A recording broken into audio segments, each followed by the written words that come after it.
Hey everyone, you're listening to Heaving Bosoms, the podcast where two best friends usually recap romance novels while joking, loving, and snorting. Before we get to today's special episode, we've got a Patreon shout out. Sarah B., you are Thalia, one of the Graces, and the Greek goddess of Festivity and Banquets. You have a warm, enthusiastic personality and a smile that can light up any room. While not in the mood to entertain all the time, you still use your welcoming effervescence to put anyone you come in contact with at ease. You have a deep well of love, and your friends really appreciate the way you tailor your affection to suit each and every one of them individually. And now, we've got a super special episode. I am so stoked about this. Recently, Erin was a guest on the Cigarette Burns podcast with longtime friend and cult favorite, Cole. We've got their recap of rom-com classic, The Cutting Edge. Get stoked!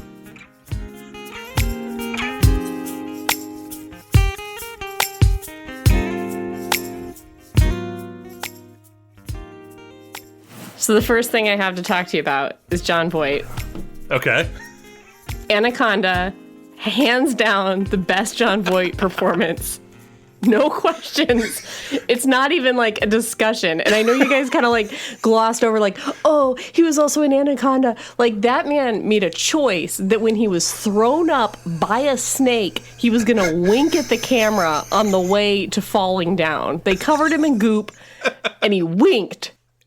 We didn't say he wasn't good in Anaconda. Everyone was good in Anaconda. It's a flawless movie. It's a flawless movie. But he's part of Anaconda, but he's also sharing time with like all-stars like J-Lo. Yeah, Morris Chestnut, I believe. He's just right? kicking the shit out of James Vanderbeek for 2 hours in Varsity Blues. Yeah. But in Anaconda, like, it gives him room to breathe. That performance, they gave him enough room that he could really showcase his talent. So that's the first thing. Your problem is he stretched his legs more in Anaconda than he did Varsity Blues. Is what he had more room. I mean, Varsity Blues was just a two-dimensional character. You know, it's just all it is yelling. Anaconda's got levels. Oh. So okay, so that's your first problem. Yeah. The second problem with your podcast is that A Time to Kill is a perfect movie. It's a perfect fucking movie. And how dare you? It perfectly encapsulates what it's like to be a defense attorney with a client on death row in the sweatiest state with no air conditioning. There was air conditioning. He was so sweaty. All the time. It's like the white beater. His curly McConaughey hair had so much sweat in it. He was under so much pressure. And that's why he fucked Sandra Bullock in that movie, 100%. Has nothing to do with is Sandy hotter than Charlize. Like, I heard that discussion. I'm like, it's not about that. It's about his mental state. This is how McConaughey out you are, is that Charlize isn't even in that film. That's Who was Ashley it? Judd. It was Ashley Judd. So you were just giving me the straight McConaughey blinder review of A Time to Kill. Which I get and understand. Yeah, and I even have written down here, it doesn't matter that Sandra Bullock is not as hot as blonde Ashley Judd. That's written on the page, and I still said Charlize. You're so blinded by McConaughey, you can't read anymore, is the problem. Just close your eyes and imagine this. Okay. Speaking of McConaughey and the McConaissance, you missed a whole era of romantic comedies, a whole era. What? And I have never heard you hate a movie more, and that's a tall statement that I just made there. That's fair. Then you hated Ghosts of Girlfriends Past. Yep. And you didn't even mention it. For the most part, we were talking about great romantic comedies. Yeah, but then you were like, oh, we slid into like an era of like shittier romantic comedies, and I was like, now is when he's going to talk about Ghosts of Girlfriends Past, and then you didn't even mention it. You realize that podcast could have been 14 hours long. Yes, and it will be when we redo it. What I realize wedding is planner. How to lose a guy in 10 days? Like the failure to launch. What's going to happen? Starring Justin Bartha. This podcast loves Justin Bartha. I know. That's what I'm saying. You've got to do the other film he was in. what I'm quickly learning is that this isn't a list of problems with the podcast. This is just a list of things I personally fucked up. Yes. Oh, okay. So Okay. Jed, you're in the clear, buddy.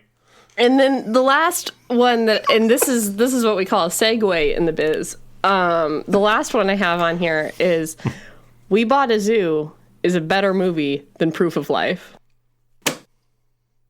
If anyone heard that was me dropping my notepad and then raising my arms above my head.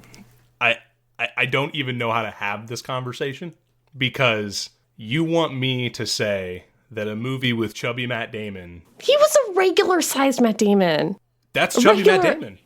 We want heroined out, rounders playing poker 45 hours Starving in a row, on Mars. That's the Matt Damon that makes good films. And you're saying that is better than a genre-defining film starring Russell Crowe and David Caruso. Genre-defining film? Yes. What? Yes. That makes no sense. What genre are you even talking about? Russell Crowe K&R films. That is the genre. What a genre. It's not a genre. Yep. The movie is so fucking boring. We bought a zoo. You are out of your mind. Yes. It's boring. Boring movie. Oh, my God. We Bought a Zoo has a tiger. There was a lion in that movie, and his name is Russell Crowe. Okay?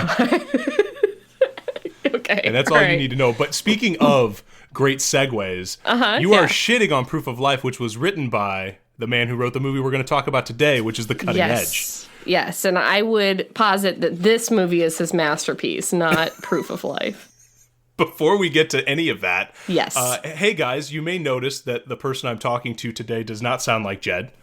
Right. We are joined by one of my best friends, Erin McCarthy. You want to say hi to everybody since you just were shitting on the podcast? Yeah. I'm Erin. What's up? I'm not shitting on the pie. I was shitting on you specifically.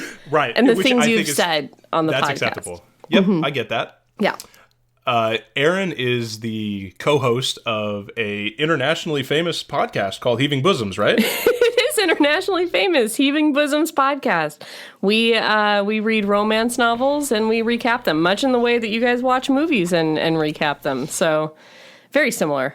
Sort of sounds like we stole your setup. I don't know necessarily, but I did notice that time-wise you guys started after us. But that's fine. You just take that as a compliment. Yeah. We've spoken about how yours is like a scholarly-based podcast and mine is more of like a thirst-based podcast, which is different. That's what people told us about that Point Break episode, was it was really sort of a clinic on film theory. The reason that Erin is joining us today and helping us out is that Jed decided to go on a Hawaiian vacation. And Hawaii. He didn't invite me or anything, like, not even close. Me neither. Didn't come up. Well, somebody has to be back here to man the podcast. That's right. Priorities, Jed. Jesus. Yep. Yeah. Do they not have, like, phones that he could use to call into the podcast in Hawaii, or is he just slacking? I told him that I would set up anything to be able to get him on the podcast, and he said, I don't care. Oh, wow. You're on your own. Wow. So while he's snorkeling and hiking and golfing and doing all the things people do in Hawaii, somebody, like you said, has got to hold it down. Well, and we are here for you guys. Yeah, we care about you guys. Yeah, and I think I'm actually further away up here in Alaska, so think about that, Jed. Think about that. So before we get into The Cutting Edge, which, I mean, if we can park this thing in under 6 hours, I think it'll be impressive. This is going to be longer than the movie. Definitely, 100%. We have some reviews, I think. Erin, you got anything for everybody? Okay. Sure. Okay, so because I've been sick for the last 2 days, I've watched 3 movies. Holy shit. I didn't think you were going to have any. I thought you were going to be like, I didn't watch anything. This is great. Yeah. 2 are documentaries, so I don't know if they, count because you've done very few documentaries. They do count. On Netflix, I watched Behind the Curve, which is the Flat Earth documentary. Outstanding stuff. If you just want to watch some just super deeply crazy people talk about how they think the Earth is flat, and then like double down on that in such like a disturbing way, and then make crazy amounts of money on it. That's the not podcast. That's the documentary for you. It's great. Awesome. I watched The Inventor. Out for Blood in Silicon Valley. That's the Thanos. Yeah, right? Theranos. Okay. Yeah, Theranos, sorry. Yeah. Not the Thanos documentary. Thanos is a different thing, my bad. We're just following him around, seeing what Thanos is up to these days. Sorry, I didn't mean to He wants to get rid of half the beings on Earth. How crazy. But this lady, even more evil, I think. Really, really nutso. It's kind of in the same vein as like the fire fraud documentaries that came out. It's just like this crazy fraud that's perpetuated by this young woman who basically just said she had this medical victory in blood testing and then got hundreds of millions of dollars in investors by saying that she already had invented it herself, even though she had no medical training. And then just set about like forcing it to be invented. And like all these doctors and scientists were like, we can't make that. We would have already invented it if that were possible. And she just fired them all and hired new ones. And that went on for like years and years and years. It was horrible. All I'm learning is that you watch 2 documentaries about how to perpetuate frauds and make money. I'm trying. Yeah. Okay. I'm doing my best. And then the third movie I watched was a mockumentary. Finally watched What We Do in the Shadows. Have you seen that? No, but I want to because I know that show's coming out on FX. What? Yeah. They're doing a show of it? Okay, that's great. So, What We Do in the Shadows is a New Zealand mockumentary starring the only 2 New Zealanders, Jermaine Clement and Taika Waititi, written by Jermaine Clement and Taika Waititi. But it's like a dark mockumentary about 3 vampire roommates just trying to like get along and like who's going to do the dishes and stuff. It's pretty. It's also like very graphic as well, but it's very Excellent. Very funny. And fun fact, I guess Taika Waititi was hired by Disney to write Moana, and like halfway through got bored and gave up and decided to write this movie instead. Which, like, There's nothing he's going to be involved in that I won't want to watch. Oh, yeah, but I just like, he's like, I'm bored writing this family bullshit. I want to write this vampire documentary. It's not going to make any money with my friend Jermaine. And I'm very pumped about the TV show that's coming out because it has Matthew Berry, which I don't know if you've seen the IT Crowd. Yes. Okay, so he plays Reynolds' son who comes in for like the last 3 seasons. Oh, okay. Yeah, so and I'm pumped. Are there any other of the original, like, are Jermaine Clement and Taika Waititi in it, or... You know, I'm idea. judging this. I'm judging this based on a commercial that I saw, and I was like, "Holy shit, Matt Berry!" That's kind of how that's what I know about the TV show. Well, I'm psyched because I didn't know that. It's just been on my list of things to watch for a long time. So, and that's those are the 3 movies I've seen recently. Okay, we do them out of 10. So, what would you give these? Okay, all right. Did I just put you on the spot? Did like, I just absolutely? You guys seem to like when I listen to the podcast. I feel like you score high. So I guess, like, those documentaries are probably like a 6, I would say. I would put the What We Do in the Shadow. It was a little uneven. There's some pacing issues. I'd say, like, 7.5. I've scored them. I love that. I love that the only negative thing you said was about What We Do in the Shadows. Like, 7.5. Well, it was better than the documentaries because it was funnier. The end. Which plays perfectly into a figure skating movie where, like, I don't know. 10 out of 10. 11 out of 10 for the cutting edge. I've scored it already. You're supposed to do that at the end? So, I don't know. I've watched a couple of things. The first thing I want to talk about, and I waited for you to be on this episode because I think you're the only person that I told to watch this that did at least watch some of it, which is Norseman. Yes. So for those of you out there, I've been on this soapbox for months about Netflix's Norseman show. It is a show about Viking-esque tribes that are fighting each other. I mean, that's really all it is. And it's fucking hilarious. It's Monty Python set in Viking times. Like a much more graphic Monty Python. Yeah, it's very graphic, yeah. But it's hilarious. They're half-hour episodes, and I really don't know how to explain it other than it takes a lot of swings, and because it does that, it's going to miss on a couple. But the ones it hits hard. And season 1 was hilarious. Season 2 brings in a villain who I don't even know his name, and I'm sorry for shitty research, but the fact that he has like metal hands and is still the funniest person on the show is just fantastic. Yeah. It's so good. I went on my own little crusade to get other people to watch this show, and I ended up exactly where you were, where no one would do it. Nope, nobody would do it, and even Jed, who I'm like, dude, watch The Norseman. He's like, yeah, no, I will. Never do that. So you guys are missing out. So everybody out there, watch The Norseman. I'm telling you, hit me up on Twitter or whatever. We can start like a Norseman chat group. I don't care. It's so good. And they are making a third season, so get excited. You're not struck out on the first two. And then yesterday, Jess and I went to go see a 2-week early showing of Shazam with Zach Levi. Wow. So yes, that's one of the really cool things about living in Southern California is they let you come to see movies Shazam early. What a perk. Don't sound so excited. Oh, by the way, Norseman is a 9 out of 10. I forgot that. Whoa. So out of the park. Yes, it is. Yes. So Shazam, I'm sure everybody out there's heard about this movie. It stars Zachary Levi as superhero Shazam. I'm not the biggest superhero guy. I've been to a lot of those movies. I tend to find them tedious, very long. Usually all of those superhero movies you can cut at least 30 minutes out of. And to me, they all feel the same. Mm-hmm. They're constantly the same film. This one, it really understands the cheese that it is. It's very campy. It gets its tone. It still could probably take about 15 minutes out. The last hour is really good and really interesting and very funny. And it's funny throughout because it's totally tongue-in-cheek. But it takes a good 20 minutes to get rolling. And Mark Strong is great. I mean, he's a bald villain, and he will be a bald villain for the rest of his career. That's what he does. Zachary Levi worked out for this movie, apparently, because he is enormous. And the first time Jesse saw him after the TV show Chuck was on season 2 of Marvelous Mrs. Maisel. I haven't seen season 2. And she was like, season 2 is great, by the way. I'm sure. But she looks at him and she's like, oh, who's that? That guy's like really attractive. I'm like, that's Chuck. She's like, the software guy from the software show? I'm like, you mean the nerd herd guy? Yes, that guy. She goes, yeah, he's far better looking now. That worked. Yeah. And she still agrees after Shazam that he's far better looking.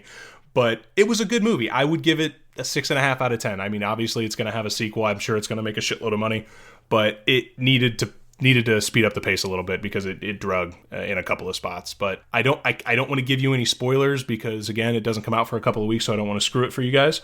But it's good. Go see it. You'll like it. All right. So before we get into the cutting edge, Jed could not go without giving his little piece on this film. So here he is. I just wanted to give the burners exactly what they didn't want, which is more of me. I know this will probably be our highest listened to episode because when they see that I'm not on it, they're going to be very excited for that. So you all can go fucking toe pick yourselves for all I care at this point. I'm very jealous. I'm very jealous of you and Erin, man, getting to talk about the cutting edge because I saw this film numerous times as a kid growing up. It seemed like it was on fucking TV all the time. And it's actually just a good film. I rewatched it not too long ago, and some of the direction is really amazing. And I'm not even like saying that at all in a joking manner. I was like, some of these scenes are filmed really well. D.B. Sweeney is on a fucking another planet when it comes to out-acting Moira Kelly in this film. I think she just read that she had to be a bitch, and she was like, I'm going to be a bitch. Oh, and then in the third act, I change, and I'm not a bitch anymore, so I'm going to completely 180 my character and be like nothing else I have. It's not a slow progression. It's you said I was the reason that I lost the gold medal last time with Brian in Calgary or whatever the fuck. Okay, I'm switching. You're right. It's it. I'm good. I'm a nice person now. We can have a happily ever after. This is all great. And the notion that a hockey player just goes and is like, this is one of those things that you see in movies all the time where someone takes up something and 2 weeks into it, they're better than people that have been doing it their entire fucking life. I know he's been skating and he can skate like it's second nature and that's not a problem for him. But skating and doing axles, which I know a little something about from past experience, it takes a lot to go from that. Just because he can skate as a hockey player. And he even says in the film, I believe at one point, that hockey is way, way easier than figure skating. What? I'm sorry, what? Is anyone checking you into the boards in figure skating? Like, what the fuck is going on? So, some of the writing is a little suspect, but all in all, in my opinion, just a wonderful, wonderful film that everyone needs to watch and enjoy. Good movie making. Hey, man, we hope you're having a great time in Hawaii, but Erin, do you want to tell Jed how bad you feel that he's not here to record Cutting Edge? I just feel like, I know this isn't my podcast, but I just felt like if we were to do any movie, it was going to be National Treasure. And I was so hurt by the fact that I was not included. I love National Treasure so much, and there are so many things to say about it, and I just feel like this is karma, is what I feel like. So he can shove it. When you asked me what the next episode we were going to do was, and I told you National Treasure, you were like, what the fuck? What the fuck are you doing? National Treasure. Here's the thing about that podcast is I feel like you didn't focus enough on how Nick Cage just rolls up the Declaration of Independence. Just like it's modern, it's not going to disintegrate in his hands. He's so careful about everything else. Oh, yeah. And then he's like... He doesn't even think about it. He almost folds it and puts it in his back pocket at that point. Yeah. You're like, that. But... It's the Deck of Independence. What are you going to do? I mean, we've seen it. We know what it says. We just need the map to be intact. Who gives a shit about the actual document? You're right. We could have done exactly. that. But I think we're ready to talk about The Cutting Edge. Best movie ever made. Olympic star Doug Dorsey's the best hockey player in America, and he's about to retire. Kate Mosley was America's sweetheart. Until Hercules here learns how to lock his grip, this will have to do. And she's got a nickname that rhymes with rich. What a For both of them, the Olympics had become a faraway dream. Here, you try. Until someone... Those are figure skates, pal. ...set up the ultimate blind date. Who the hell do you think you are? I'm a guy who came a long way for lunch. Please don't let me keep you from the trough. Enough! The king of the rink and America's ice queen just became a team. Don't quit your day job. Would you please put me down? You cretin! Guess that move needs some work. Are they gonna get it? Before they kill each other? You're falling for him. Oh, that's crazy. D.B. Sweeney. Man, would I love to see you play hockey. Moira Kelly. Any day. The Cutting Edge. It's not like his nose was perfect. So that trailer goes harsh, I think, don't you? Yes. When they say she has a nickname that rhymes with rich. Yeah, it's a dramatic trailer. Yes. But I think it conveys. It's one of the. It's early '90s, so it's gonna reveal a lot of the movie. This trailer and this whole movie is a slice of time. Like there's no, and there's a lot of it that ages really well, I think. But all of it. But every time a song comes on, you're like, yeah, 91, yep, 1991. Yep. Mm-hmm. You got it. So before we break down the greatness, which is this film, which I think both of us agree, this is a 12 out of 10, 15 out of 10. Oh yeah, this is a million. This is one of the top 3 movies ever made by humans. This, National Treasure, and then National Treasure 2, one of the boring ones yeah. or whatever. Yeah, like probably Cutting Edge True, starring Christy Carlson Romano. We can't start there. All right, okay, sorry. We can't do that. Backing up. So, all right. This movie was directed by Paul Michael Glaser. And those of you may know him as the original Starsky in Starsky and Hutch. Yes. Really? Yeah. Do you want another piece of trivia about him? He is the tailor that says that Doug Dorsey can't hide his light under a basket later on in the movie, where he's pinning a little sash over his over his what? Aaron? Over his what? Package. I was going to say package. Gotcha. Okay. Yep. Gotcha. That's the director of the film. And Paul Michael Glaser, interesting directorial career, because he directed this, and then he directed The Air Up There with Kevin Bacon, which you guys heard on our last episode as an honorable mention in our basketball tournament. Mm-hmm. Then he directs Kazam with Shaq. Mm-hmm. Yep. And then controversial film. And then a whole bunch of nothing. And you can sort of see how you start high with The Cutting Edge, and then a little lower at The Air Up There, and then, shit, Kazam. We're done. Hollywood was done. But at least he gave us The Cutting Edge. Yes. The movie was written by Tony Gilroy, and this was his first script. And I went on and I read a couple of interviews with him, because he went on to do like a lot of really good shit. He did All the Bournes, he did Michael Clayton, he did Rogue One, he did Armageddon.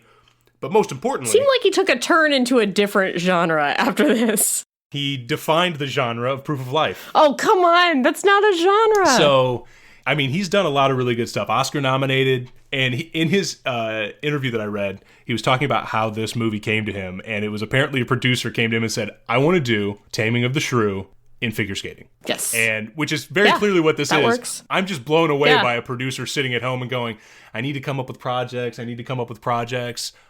I got it. Taming of the Shrew on Ice. I was thinking that the producers were at home being like, we need a DB Sweeney vehicle. We need a way to get DB Sweeney on the big screen right now. Well, they gotta. How can we do it? Gotta cash in on that 8 Men Out, Lonesome Dove, Memphis Belle streak he was on. Yes. And I didn't remember he was in Memphis Belle. I didn't either, to be honest with you. And I'm a big Sweens guy. Okay. I like DB Sweeney. You're a Sweens guy. So the cast has obviously DB Sweeney in probably the only role people recognize him from. Sadly. Yeah, I would say so. And we got Moira Kelly as Kate Mosley, this was absolutely her coming out party. Yeah, and also her lock it back down and go back into wherever you came from party. I feel like this was really. But she did turn this on to With Honor. She voiced Nala in Lion King. I didn't know she was the voice of Nala. Yeah. I knew. So she's in One Tree Hill. I knew that. Yes. She was in the first season of The West Wing, and then she was quietly ushered out. She's on an island somewhere in West Wing universe. Yep. But this really, it's kind of funny when you go through the list of people who were in this film and who probably did the best, which I think the acting standout is DB Sweeney. 100%. But he's the only one who didn't get like a big, career push out of this film, which is really weird to me. There weren't a lot of like mouth-breathing hockey player roles after this. It's not like... He did play a mouth breather in 8 Men Out too. That was sort of his... Yeah, that's what I'm saying. All the ones that were available in the early 90s, he took. Like the curiously handsome, but like Neanderthal looking mouth breather, he got them all. But don't you think, and I was thinking about this when we decided to do Cutting Edge, how great would he have been, and I love the Mighty Ducks, but how great would he have been as Gordon Bombay? Oh yeah, 100%. Yeah, would have been fantastic. Those movies are unbelievable, but they would have been even better with him. Like, he is such a better Gordon Bombay. Yeah, I mean, Emilio Estevez is just not believable as like a... athlete? Hockey person. Love interest? Yeah, I just don't, Charismatic person? Actor. I mean, and you also know if we had Sweens doing Mighty Ducks, he wouldn't have bowed out of the third early. He would have been in the third. We would have had a fourth. No. He would still be doing Mighty Ducks movies if we had the Sweens. In fact, let's remake Mighty Ducks. With DB Put Sweeney. the Sweens in there. Yeah. 2019 DB Sweeney. Yeah, of course. He's aged great. He's a vision. The last time I remember seeing him, I think, was Taken 2, and he was one of the buddies. What? Yeah. I mean, I'm sure he's been in shit since then. I just haven't run across whatever random guest starring episode of television he did. Yeah, he was in an episode of House, I remember. He was like the brother of the other doctor in House, I want to say. Brother 2. Or something like that. Those are the parts he should be getting. Yeah, there's the two doctors. Yeah, I think it was a brother of some sort. I don't remember. But I remember thinking that it could be a reoccurring role, and me being like, the Sweens is back! And then he was not. And then House was like, this is not a reoccurring role. I know. We'll see you later, DB. I think probably a fan favorite character in this, though, is Anton Pamchenko. Oh, yes. Yeah. Mm-hmm. And that was played brilliantly by British actor Roy Dotrice, who has a phenomenal, historical background. Really? POW, volunteered for the RAF. No shit. Yep. So incredible. He's instantly my favorite. Yeah, I didn't know that. Then we have Terry O'Quinn, who was obviously honing his lost chops on the set of The Cutting Edge as if you're Jack wondering, Mosley. if you haven't seen this movie and you're wondering what role Terry O'Quinn plays, it's the role Terry O'Quinn plays is played by Terry O'Quinn brilliantly in The Cutting Edge and every other movie he's ever been in. I think on all the scripts where they're like, we need a Terry O'Quinn type, everyone's like, well, we can obviously just get Terry O'Quinn. Yeah, it's not hard. He's sitting right over there. He's here already. He sensed it. And then we have Dwyer Brown as Hale Forrest, the boyfriend of Kate Mosley. You reminded me. I had completely forgot. Yes. Which he's in Field of Dreams. I feel terrible that I forgot that he's the dad in Field of Dreams. Yeah, we were texting about this, and you were like, oh, he hasn't been in anything. And I was like, hasn't been in anything. But in my defense, you know who I'm looking at when that movie's on. Kevin Costner. It's sort of shocking that I remember anyone else is in that film. Yeah, that's I understand. So that's how I feel when McConaughey's on the screen. That's how I feel. So I understand where you're coming from. And then we have a dynamite drop in from Nahani Johnstone, who plays Geeta. We'll hear from her in a little bit. Canadian actress playing a German. No. Yeah. Man. Yeah, and she's done accents all over the place. She's done a ton of TV, Orange is the New Black, Third Watch, Degrassi, The New Class, which I think is one of those, I feel like that's Canadian, NYPD Blue or whatever, where like every actor has to do one episode of Law and Order and NYPD Blue. But I think people need to know your figure skating background, like what this movie means to you. Everything. No, I started skating when I was 3. I competed from the time I was 6 until Say around 15 or 16, at which point I retired and I started doing shows and coaching. There you go. I just have a quick question because I knew you obviously when you were figure skating because we met back when we still lived in Pekin as children's. Yes. And is this like a fever dream for figure skaters, like the hockey player love story thing? Yeah, I think so. But also, like, as figure skating movies go, this is, like, sadly, I think the most accurate one. Because, I mean, figure skating movies, you've got Ice Castles. Yep. Which was Robbie Benson. Robbie Benson was in that. I forgot. Yeah. So Ice Castles is a blind woman and Robbie Benson as a pairs team. And for some reason, it's all outdoors on ponds in the 80s. And then you've got Ice Princess. I mean, Ice Princess maybe I, Tonya is fantastic. Yeah. Maybe I, Tonya is now the more realistic as far as the sport goes. I'm not saying that that's a real story that they told in I, Tonya, but as far as just like how the sport is. You mean you don't believe Tonya Harding had nothing to do with anything? She was just an innocent person in the whole situation. We should apologize to her at this point. I called her. She picked up. We're good. Oh, yeah. She'll pick up for that. But yeah, so I think every figure skater and a lot of just like, I think women my age grew up with this movie and super duper loved it. It came out when I was like 6, so I watched it then, and then I watched it a lot. Yeah. Since then. Well, and it was on, Jed and I talked about this a bunch. I mean, this thing was on WGN like every week. Like this and Newsies was just on a loop when it wasn't Cub games and the weather. Yeah. And so now it's like a formidable part of all of our childhoods. Yes, it is. So we're going to joke around a lot about it. But at the end of the day, I think it's really well made top to bottom. Like just from a strict piece of cinema. Yeah. It's airtight. It is. Like, you've got Citizen Kane. You've got National Treasure. And you've got The Cutting Edge. That's usually it's, I think, Citizen Kane and Cutting Edge tied for number 1. And then, like, The Godfather is what I usually hear. But Sure. Part 2. And then you have The Cutting Edge.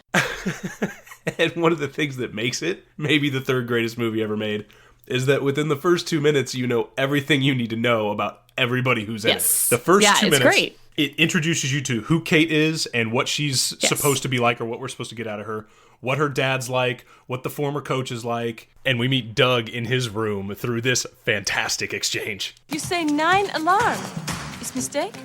No mistake. This is great. Late for the Olympics. I'm just about 4 hours late here, Rita. Rita? I don't believe this. Rita? Lita? Lita?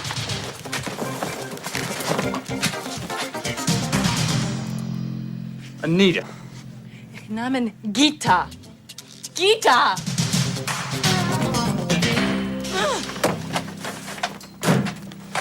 I mean, he's just a passionate lover. That's just... Yes. He's his face when he's like, Anita. Like, he really wants to get it right. He does. And you can tell that she's a skier because there's skis in the room. So, like, she needs to get her game together, too. Anita, Gita, Lita. It's so funny because he's so earnest in trying to be like, I don't want to upset her when clearly he does not give a shit. But also, she's super fucked up. She's like, oh, you say 9 alarm. It's like, yeah. And I don't understand why the alarm was not then set for 9. I did also enjoy that they have all of their conversation in English, and she was like, this will be the part where he's speaking German to me. Yes. When she's like, do we need an alarm? Yeah, 9. Oh, he's speaking German at that point, so no, we do not need an alarm. Got it. Perfect. Oh my God, I just got that joke after the 50th time that I've seen this movie. That's what I didn't understand. I'm like, I don't get it. You cannot tell me you just got that joke. All right, listen, guys. This is the best gag in the film. This is the best fucking gag in the film. You have a notebook, guys. You should see. She has a notebook of like 11 pages of notes. So listen, you know when you see something young and you don't get a lot of the things, and then you grow up and you just like don't, it just breezes right past you. That's what happened. I didn't realize it. I'm like, she's an idiot. He said 9 alarm. How can that be more clear to you? I mean, I got to take a breather here. Oh man, I shouldn't be here. Why did you invite me? But we also get in the opening credits, and all this is happening again in that first 2 minutes, we get the meet cute, which never happens in the credits. Oh yeah, it's incredible. And it's a great meet cute. It's a fantastic meet cute. I mean, you in your other professional podcast yes, deal with meet cutes all the time. This is spectacular. Yes. Yeah. They are both running. She's mad. So we've had the opening scene with her where her coach, Rick Tuttle, is yelling, I want to see your ass in the air. He's like, this is the Olympics, Kate. And like, just being a real asshole to her and everybody's like looking. And so she just like shows him her ass and like, as she's skating away. So she's mad. She's storming down the hallway. And then Doug Dorsey, he's running because he's late for his Olympic hockey game, and they just feels like somebody would have knocked on his door, though, right? Like at some point they'd have been like, "You think one of the teammates would give him a call?" Where's Dorsey? I don't know. I haven't seen him. We're good. He'll make it. The star hockey player of the USA, the Minnesota Machine should probably have been woken up by somebody. Minnesota Machine. She's like so mad. She's like batting away banners, just banner, bat that away, and then they just collide. And he's like, just go out to the ice. And like, they're mad at each other. And then she's mad at him and she's on her ass. And he says, honey, where I'm from, we stand for the national anthem. And it is a great fucking meet cute. And I just need you to tell the people how big of a crush you have on DB Sweeney. Oh, a huge crush. Was this like, because you saw this when you were so young, was this like your perfect man? Was this like the first recognition of a crush? 100%. Okay. Yes. Because he does, you mentioned it, he has this weird leading man quality where he's very handsome, but he doesn't make like the normal guy uncomfortable, I don't think, because he's got like a lazy eye and he's got like, there's weird shit going on. He's oafy. But he's kind of like an oaf. He's handsome, he's athletic. He seems like he would be dumb, but not in a like he's too handsome way, but just like he looks kind of dumb. Sure. And that's perfect. That's makes him relatable. So we get through this fantastic meet cute, which we're going to have to talk about here in a little bit too, because it's astonishing to me that they don't recognize each other later. He goes into this hockey game, and the hockey is filmed really well, I thought. And we talked about this a little bit in the Varsity Blues episode, because sports are really difficult to film, and it's really easy to tell when they're filmed poorly. And this movie does two tricks brilliantly. One is, with the hockey game, they shoot from really low, which makes everything look way bigger and way faster. They do it in the figure skating, too. And they do the same thing in the figure skating, and especially in the practice figure skating, they'll have them in shadows, so you don't concentrate on them being Doug and Kate or DB Sweeney and Moira Kelly. You just buy it because you can't really see the faces. And instead of other movies that will just show you like the back of the head or anything like that, I thought it was visually appealing, but also allowed them to cheat a little easier. I thought that was really well done. And sometimes it seems like he's just zooming the camera around, like focused on the ceiling or the walls or the stands to show like, we're skating fast. And he's not even focused on the actual skaters. It's more like you are them and this is what they're seeing. I think that's really smart in a movie like this where you've got two people who can't skate. Yeah, and going from there's a lot of POV shots that I think are really well placed. And it's shortcuts. And I think the shortcuts, like you said, adds to the speed a little bit. And we come in and out of focus, and it's jarring, particularly in the hockey game, because that's what hockey would be like playing, is there's just a lot of shit going on, and I can't really necessarily focus on any one individual thing. And for a short scene, which the only reason we see the hockey game is that's what takes Doug out of his hockey career, is when he gets hit up against the boards pretty aggressively, I would say, after a goal. My guess is there was a penalty after that. You would think so. But see, we opened that scene, Doug's in the penalty box. So I always thought that was that guy. So whoever Doug did something to get him, I think it was high sticking or something like that. He got in the penalty box because he did something to some other guy. I thought that was retribution. Oh, I'm sure it was. I have no doubt that was retribution. I think it was... Did you... No, go ahead. Sorry. Did you notice that they're playing West Germany? Yep, they're playing... Well, because it's the 88s. It's the 88 games. Yeah. And Chris Chelios, hockey Hall of Famer, is one of the West Germans. Little nugget. See, we did our research for you guys. Yeah, that is a little nugget. I have some little figure skating nuggets for you, too. Awesome. Love All right. Bring it. So then we clip over to the figure skating realm, and we have spotlights ready for the Olympics. Spotlight, just darkest rink ever. And then you've got these spotlights that are like the brightest spotlights ever. And then the stands full. Yeah. Full for the pairs figure skating short program. Just full to the brim. Standing room only. This is Torval and Dean time. They could have been there to see Torval and Dean. Maybe. Then, in an overhead lift, the first thing you learn in pairs is this lift.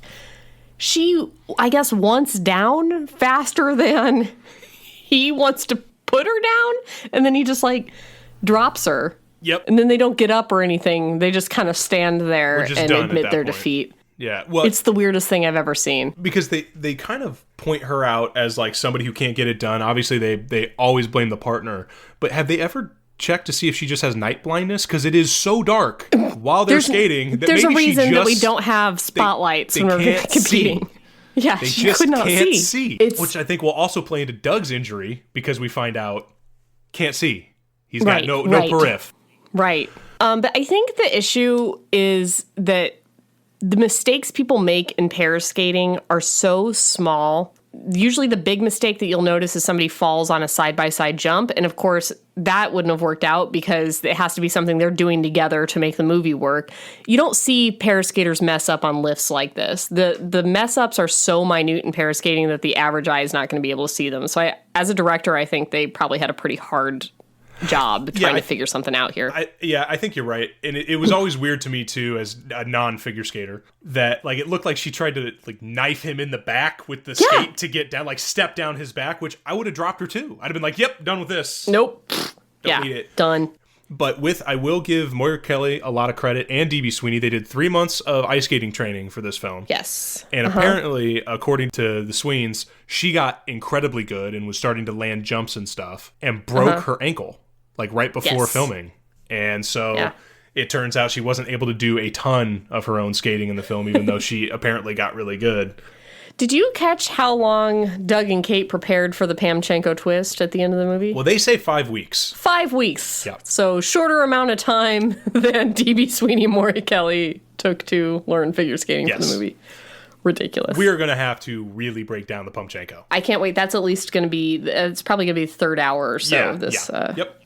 So we have the doctor visit, and we find out Doug can't play hockey. You got a blind spot, Doug. Yep, he does have a blind spot. That sucks. Mm-hmm. Yeah. I do have a question, though. Wouldn't a blind spot fuck you up for figure skating as well? Oh, yes. Yeah. Yes. I figured the vision 100%. Issue would also affect his ability to figure skate. Probably maybe not more single so. skating, but I think pairs for sure. There's a lot of stuff that you have to like just look in your periphery to grab somebody's hand or, that kind of thing. Yeah, he doesn't have that. But that periff's gone. I don't know. I'm not a pair skater, but I would think so. So we get him, we flash to 2 years later, and all of this is happening really, really quickly. There's so much information packed into the first 5 minutes, which is what's taking us so long to unpack it. But it's really, to me, brilliant storytelling. I think it's a strength of the script, is to convey all of this exposition so quickly and so well that I feel like I know exactly what I'm supposed to get out of these characters. So we flash forward to 2 years later, and Doug's working at a factory, and he's goes to the bar, and he sees his brother. Got the lunchbox. He's got the factory lunchbox going on. That's how you know. Sorry. It's got a little square metallic lunchbox. It's all the prop department that lets you know exactly what you need. He's got the hard hat. He's working at a factory. So he gets to Dorsey's penalty box bar that is run by his brother, and I'm assuming that this is a brother that is either adopted or is from a different mother or father, because he didn't get the handsomeness gene. Damn. It is. Do you think this man was an actor? Or just a guy they found in Detroit who was already running Dorsey's penalty box? Because they got the perfect guy for this. He is, and he's really good. Like, not taking the piss out of him at all. He's so good in the four scenes he's in. This fight that they have is like way overly dramatically written. Yes, but it's so believable. It's like completely believable. I was. And DB, this is the only part of the movie where I think DB Sweeney gets outacted, because the brother's going strong, spitting on him. He's great. Doing the whole deal, which would totally convey to a frustrated brother. And then Sweeney's like, basically, I almost got a Nick Cage. I got to go over the top of the brother. Yeah. He's, give me that but he comes in, and Doug's like asking his brother to make him a sandwich, and the brother's asking him to take a shift, and he's like, I got a game, and the brother's like, you're playing a fucking bar league. Notably, a slut says, hey, Dougie, while he walks in. Yes. Later, it looks like clearly... but later she looks like she's with the brother, like at the end of the movie. Ooh, really? Yeah, but she also kisses him. Kisses Doug a lot. Scandal. Yeah. She's into Doug. So she's like, hey, Dougie. And they're like, get away. We're trying to have a brother fight. And then they go outside, and he's like, you're in a bar league. Your 23rd letter came today. Detroit Red Wings. Sorry about the eye. Go piss up a rope. I love that. Yeah, go piss up a rope. Yeah. So he's been trying to play hockey. He can't. And he's working at this bar, and it's sad. Yeah. And by the way, bar league. Is a bar league hockey a thing? I don't know. You would know more than me. Yeah, 100%. No shit. Yeah. Wow. Mm-hmm. That felt contrived to me, but again, I didn't live in a place that had hockey that much, so. Yeah, I mean, we have there's outdoor hockey leagues up here that are just like little, you know. You know, Russell Crowe did a phenomenal film about outdoor pond hockey. Yeah, up here in Mystery, we've got a really, really competitive hockey team. They're thinking about playing. God, fuck, who did they play in that? They played the New York Rangers. The New York Rangers, any day now. We're going to have that match and I'm excited. See what happens. As long as Hank Azaria is there, I'm in. Yeah. At least we have the best lawyer in town representing us. Hopefully he lives through this. I'm not optimistic. No, me neither. So right. he gets through this, and then we flash back to Kate, who's just basically exhausting another partner. And Jack is talking to Anton and is like, I mean, what's the problem here? And I mean, wait, I'm sorry. Wait, pause. Go ahead. We clipped to Kate doing a scratch spin. Next to her is another guy doing a scratch spin. I know you haven't watched a ton of figure skating, but have you ever seen anyone fall doing an upright scratch spin? No, because no one ever has in the history of figure skating. So he somehow just like careens out of this thing. It's like, and then like falls and is somehow out of breath. You don't even do anything. You just stand there and like centripetal force does it for you. It's like, and he's like sweating. They got the worst figure skater in the history of the time. So what you're saying is that Kate is right, that this guy sucks. And he's getting kicked out of the building.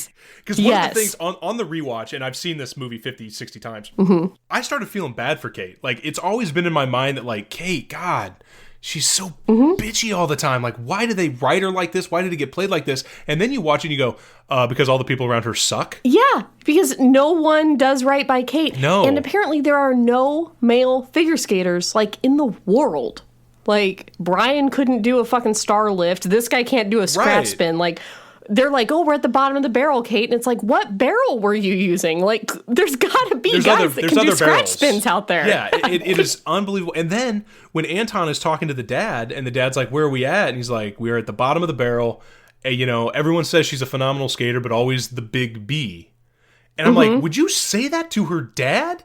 Like, they are just hard negging on her the whole movie. And I finally am watching it and going, yeah, I get it. I get it. Fuck you guys. Are you kidding me? I don't want to put up with this shit. Yeah, yeah. But I don't know. I started feeling really bad for Kate when I was watching. Yeah, he really trashes her to the dad. Like, he's like, what about Spindler? And he's like, Spindler, before skate with her, wear garlic from neck and sleep with a crucifix. I was like, fucking jeez, Spindler. I know, right? Tone it down. First of all, a little dramatic. But yeah, Jesus. I bet Spindler is pretty dramatic. In your experience? If Brian is anything if Mr. Scratchspin and Brian were as dramatic as they were, I bet Spindler's pretty dramatic as well. So Anton has this genius idea and goes up to Minnesota to get Doug. Yeah. And this is where I'm not trying to dog on Roy Dotrice's performance because I do really like it. But he seems to either really know English or really not know English. Yeah, you never know. I think it's when it's convenient for him. Yeah, it's a little confusing because when he goes in and sees Doug, who's like hammering some nails, all that shit. And he works in a factory, but also construction. It's very confusing. Well, no, that's construction behind the bar. You remember when they had the fight behind the bar? They're expanding the bar in the back. Didn't notice that. Well, you're looking at the Sweens. I get that. Yeah, I'm looking for details. Blinded. I'm looking at this with a critical eye. Okay? All right, okay. So Anton's looking at him and is like, you are a very exciting skater. It's like, dude, you spoke way better English like 4 minutes ago. You are bigger than I think. Yeah, it's just really weird. But he in a very short scene sort of convinces Doug, like, hey, let's try this figure skating thing. And we don't really know why Doug bites on it. That's one of the things I wish was in the script, is there's really not an understanding of why Doug goes for it. I think it's a free trip to wherever, and they're going to pay him for his time. Like, why not? He gets a mad check out of Terry O'Quinn at the end of this I've always tried session. to, like, pause and figure out how much that check is. Oh, I've zoomed it so many times. I can't see it. I'm assuming it's like 10 grand, right? It's got to be 10 grand. Yeah, I think so. It starts with a 1 for sure. Yeah. So it's either 10 or 100. No way it's 100 So grand. it's 10. Yeah. So it's 10. I don't think Terry O'Quinn's like, here's 100 grand for one day. No, but I think they do pay him a hefty paycheck for just flying out and giving it a shot. So I think that's why he tries it. But he is very skeptical because he's like, those are figure skates, pal. I always wanted the extra line from Daughters to be like, no shit. Like, you think I didn't know what they were? Well, Thank and you. got it in the next scene. He's got him on. He's like, "Wait a minute, what's this? A toe pick?" I'm like, "How'd you get out to the center of the ice, my man? Like without noticing the toe pick?" You kidding me? I just like to think that Doug sat down in the middle of the ice and put his skates on. He walked out to the middle of the ice, laced them up. Yeah. But this is where we get to a point where like I get really confused because the meet cute was so good, and it wasn't one of these random like I'm passing someone, we bump shoulders, and it's like, hey, asshole, whatever, leave me alone, and we move on. Like, they had a conversation at the Olympics. I don't know. It was 2 years ago. But it was like at the Olympics, and you're telling me that this guy's the most famous hockey player for the U.S., and she's a figure skater. Like, she doesn't know, like, they don't know who each other are. That's very hard for me to buy. I don't know that I could tell you any famous hockey players when I was figure skating, and he's not going to know the name of a pair skater. I can't tell you a pair skater's name. I can, but like they're not like. I just lied. Shit. But you can't tell me the name of a pair skater, I'm sure. Obviously Torvill and Dean. I just talked about them. Movie. I just talked about them. No. Schmilkoff and Bruskin. We'll talk about them later. Yeah, Schmilkoff and Bruskin, the Wiederman twins. Lori Pekarofsky. Don't stare too long. You'll get a sugar shock. All right. So they don't recognize each other. That's fine. But he puts on the skates and shakes her hand. She's like, what do you soak your hands in battery acid? And he's like, I've never had a complaint before. Their back and forth is outstanding. Yeah, it's really good. Their banter, she's like, what do you shower flirting. every week? And he's like, was that invitation? It's good stuff. He's very quick with that. It's very quick, and Yes. the flirting is strong, and I think they do a good job of not overselling the attraction in each other. Because I think even at the beginning, he is basically doing it to piss her off. Because apparently he doesn't know who she is, but he's heard the rumors about her, like it's a big secret that she's hard to work with. I can see a situation where he asked around about her after he found out he was going up there. Okay, I don't know. I think you're giving him a lot of benefit of the doubt. Well, also, they've given him a brief about her before he's gone to the rink, because you remember he's like colorful. I can think of another word for it. Right, that's true. So clearly somebody's been like, her personality is a bad one. It rhymes with Richie. Yeah, exactly. And it was probably her own dad who gave him that brief. They're so mean to her. I know, it's so bad. So they're arguing, and Anton's like, enough, we skate. See, this is why I wanted you to come Mouths on this. Closed, ears to be opened. You're all back to Siberia. Enough. See, this is why I wanted you to do Paris this. means two. Because this is Jed's part. He does all the impressions. This is perfect. This is so good. You are without a partner. Paris means two. We skate. You're skating nowhere. You are skating nowhere. Yes. So they do the hold. They line it up, and then Dorsey's like, what are these claws up front? And she's like, toe pick. And then we get the toe pick montage, which is so good. Historic.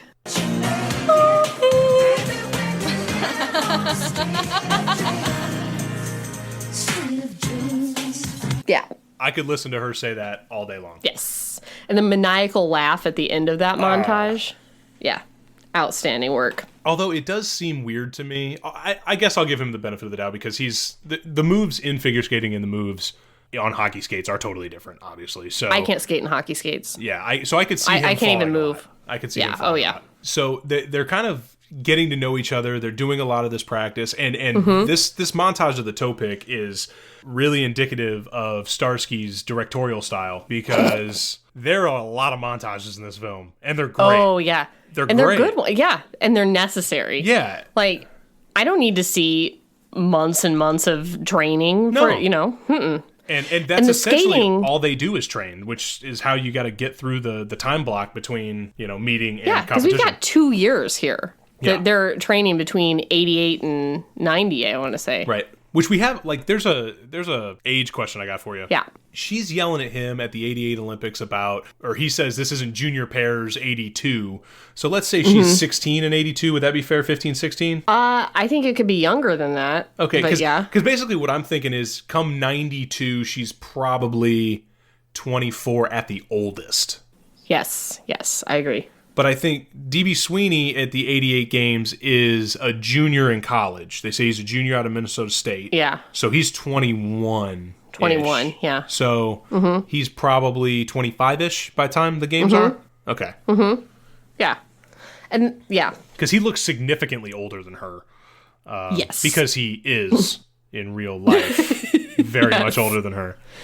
Yes. And this skating montage, too, is hilarious because they've got him... I thought it was very believable. They've got her, like, straight upright doing perfect figure skating crossovers, and they've got him behind her, like, all the way hunched over, like, very low center of gravity, just, like, running, basically, behind her, holding her hand. It's great. I also dug that they took a page out of the Elvis Stoico book and were like, the first time we have you skating, you'll be in jeans. You may need to learn how to skate in jeans. Do that. Yes. No training clothes for him. The amount of cable knit sweaters he wears to practice in, it's insane. Many. He's like dressing up. Nothing moisture wicking or like forgivable as far as like stretch. And then at the end of this scene where they practice, they decide he's no good and he's going home. And Terry O'Quinn is doing what he does best, lurking in the rafters. That's true. The camera pans to the side, and there he is up there lurking with his weird mustache. He does. Like, why did they shave that so thin? It's creepy. It's creepy. It's perfect. Don't ask why. Like it's the star. It makes the character. I bet he developed that character mustache in. That's probably this true. Is my inspiration. He definitely has this kind of facial hair. I don't care how he says his lines, but he's this kind of facial hair guy. Yeah, exactly. So then Doug takes a meeting with the dad. Dad says, here's a check for your time, and you're not the right fit. They zoom in on the empty box where the gold medal is supposed to be that the dad keeps in his office. That is some ridiculous mental fucking warfare he's playing on his daughter with every time you come in, I want you to look at that first, see how you failed, and then you can come in here and talk to me. Yeah. And then, he says to Doug, hey, we were 40 seconds away from a gold medal, and we can't, our guy messed it up, and we can't find the go-to guy. And then he starts going through, apparently, a stack of papers on which he has the name of every male figure skater in the biz. And he's like, Spindle, Schmergle, Blurgle, and he's tossing that. He's wadding them all up and tossing them in a spittoon waste can. Yeah. By the way, I totally agree. It was weird that he had that list of people's names that all rhymed. I was surprised that you remember that. But well, I thought it was weird that he had a sheet of paper for every partner just sitting on his desk there. That was very odd, and he misses all of them. But so who doesn't miss? Doug Dorsey. Doug Dorsey doesn't miss. Even with that shitty periph. How does he even see it? He doesn't even look at the fucking spittoon. He just he just tosses it behind him, gets it, and then he says double or nothing on the check that Terry O'Quinn gave him. I don't remember the guy's name. Jack, right? Jack. Yep, Jack Dorsey. No, Mosley. No, Jack Mosley. Shit. Anyway, and he gets it, and then now they're great friends, and he's sticking around, and he's going to be her partner. They're just best friends. because of friendship. They became such good friends so quickly. Yes. And so they come out. Kate's sort of disappointed, but she was... God, she's standing there in the most ridiculous vest I've ever seen in my life. It's not a great look, but I've also always been confused. Doesn't matter the TV show, doesn't matter the time period. I don't know about you, but when I come home and I'm wearing what I would wear to work, which is usually a suit, but even if I was wearing jeans and something, I'm immediately getting into sweatpants. Yes. It's how quickly can I get into sweatpants and a t-shirt? Yes. I don't understand how she's going to go from the training rink, get out of that, and be like, I need full dress with the vest, turtleneck, jeans. I've never understood putting yourself together at the end of the day. It does not make sense to me. Nor I. She's not a sweatpants character, though. She can't wear a sweatpants. No, because she wears a fucking prom dress to go to bed. Yes. Uh-huh. So after that whole we're best friends now, Dougie's going to be staying with us for a while, kind of Jack breaks down to her. And these are, again, one of the reasons I think we're going so spot by spot through this script is it's it's like a tight script. It is. It is. There's so little wasted space, and Gilroy gives you a reason why each of the characters do what they're doing. Because I told you it was airtight. It's airtight. You are 100% correct, because a lesser script would just have them go to practice, and you'd be like, why did, Kate could fire everybody else up to 2 days ago, but can't fire this guy? Why? Yeah. But then just having that quick little 30 seconds where the dad's like, look, Is this or is this or nothing? And it's the end of the line, honey. That's what he says. I really should have just hit record because I'm pretty sure you could get 92% of this script word for word. I could do it pretty close. So we get them going to their first real practice, and we have some more toe pick issues. Toe pick montage. We get what I love is when they get out of that practice and they go to we finally got to bring these characters together and get them talking because it's just been sort of shit talking. Yes. Flirting, clearly flirting, but we need to get some kind of a connection between them besides sort of the strain of competition. And we have a hilarious pickup game of hockey. But right before that, she tells him about Hale. He's an MBA, Harvard. So Hale's so great. And then we have a conversation about whether Doug can read. It's important. It's important. It is important because she gets into him about, how stupid are you? You didn't have to read a book in college or whatever. And he takes it so well. Like he takes that in stride, which I think he sort of shocked her with that, where he's like, yes, Doug can read, that sort of stuff, which I think Brian and Spindler and all these other assholes would have been like, fuck off. He's meeting her and they're having the fight together and they're sort of battling, I guess, wits. I hate to say Doug's witty, but he kind of is. Yeah, he is. He's 100% witty. So then they play pickup hockey. He matriculate. He embarrasses her. Not only with his mad vocabulary, which is a weird flex on matriculate, but whatever. And she's like, I had wonderful tutors. And she gets up and he challenges her and he's like, man, I would love to see you play hockey. And she turns around wearing this bizarrely, I don't know, upholstered jacket that she has on. Yeah.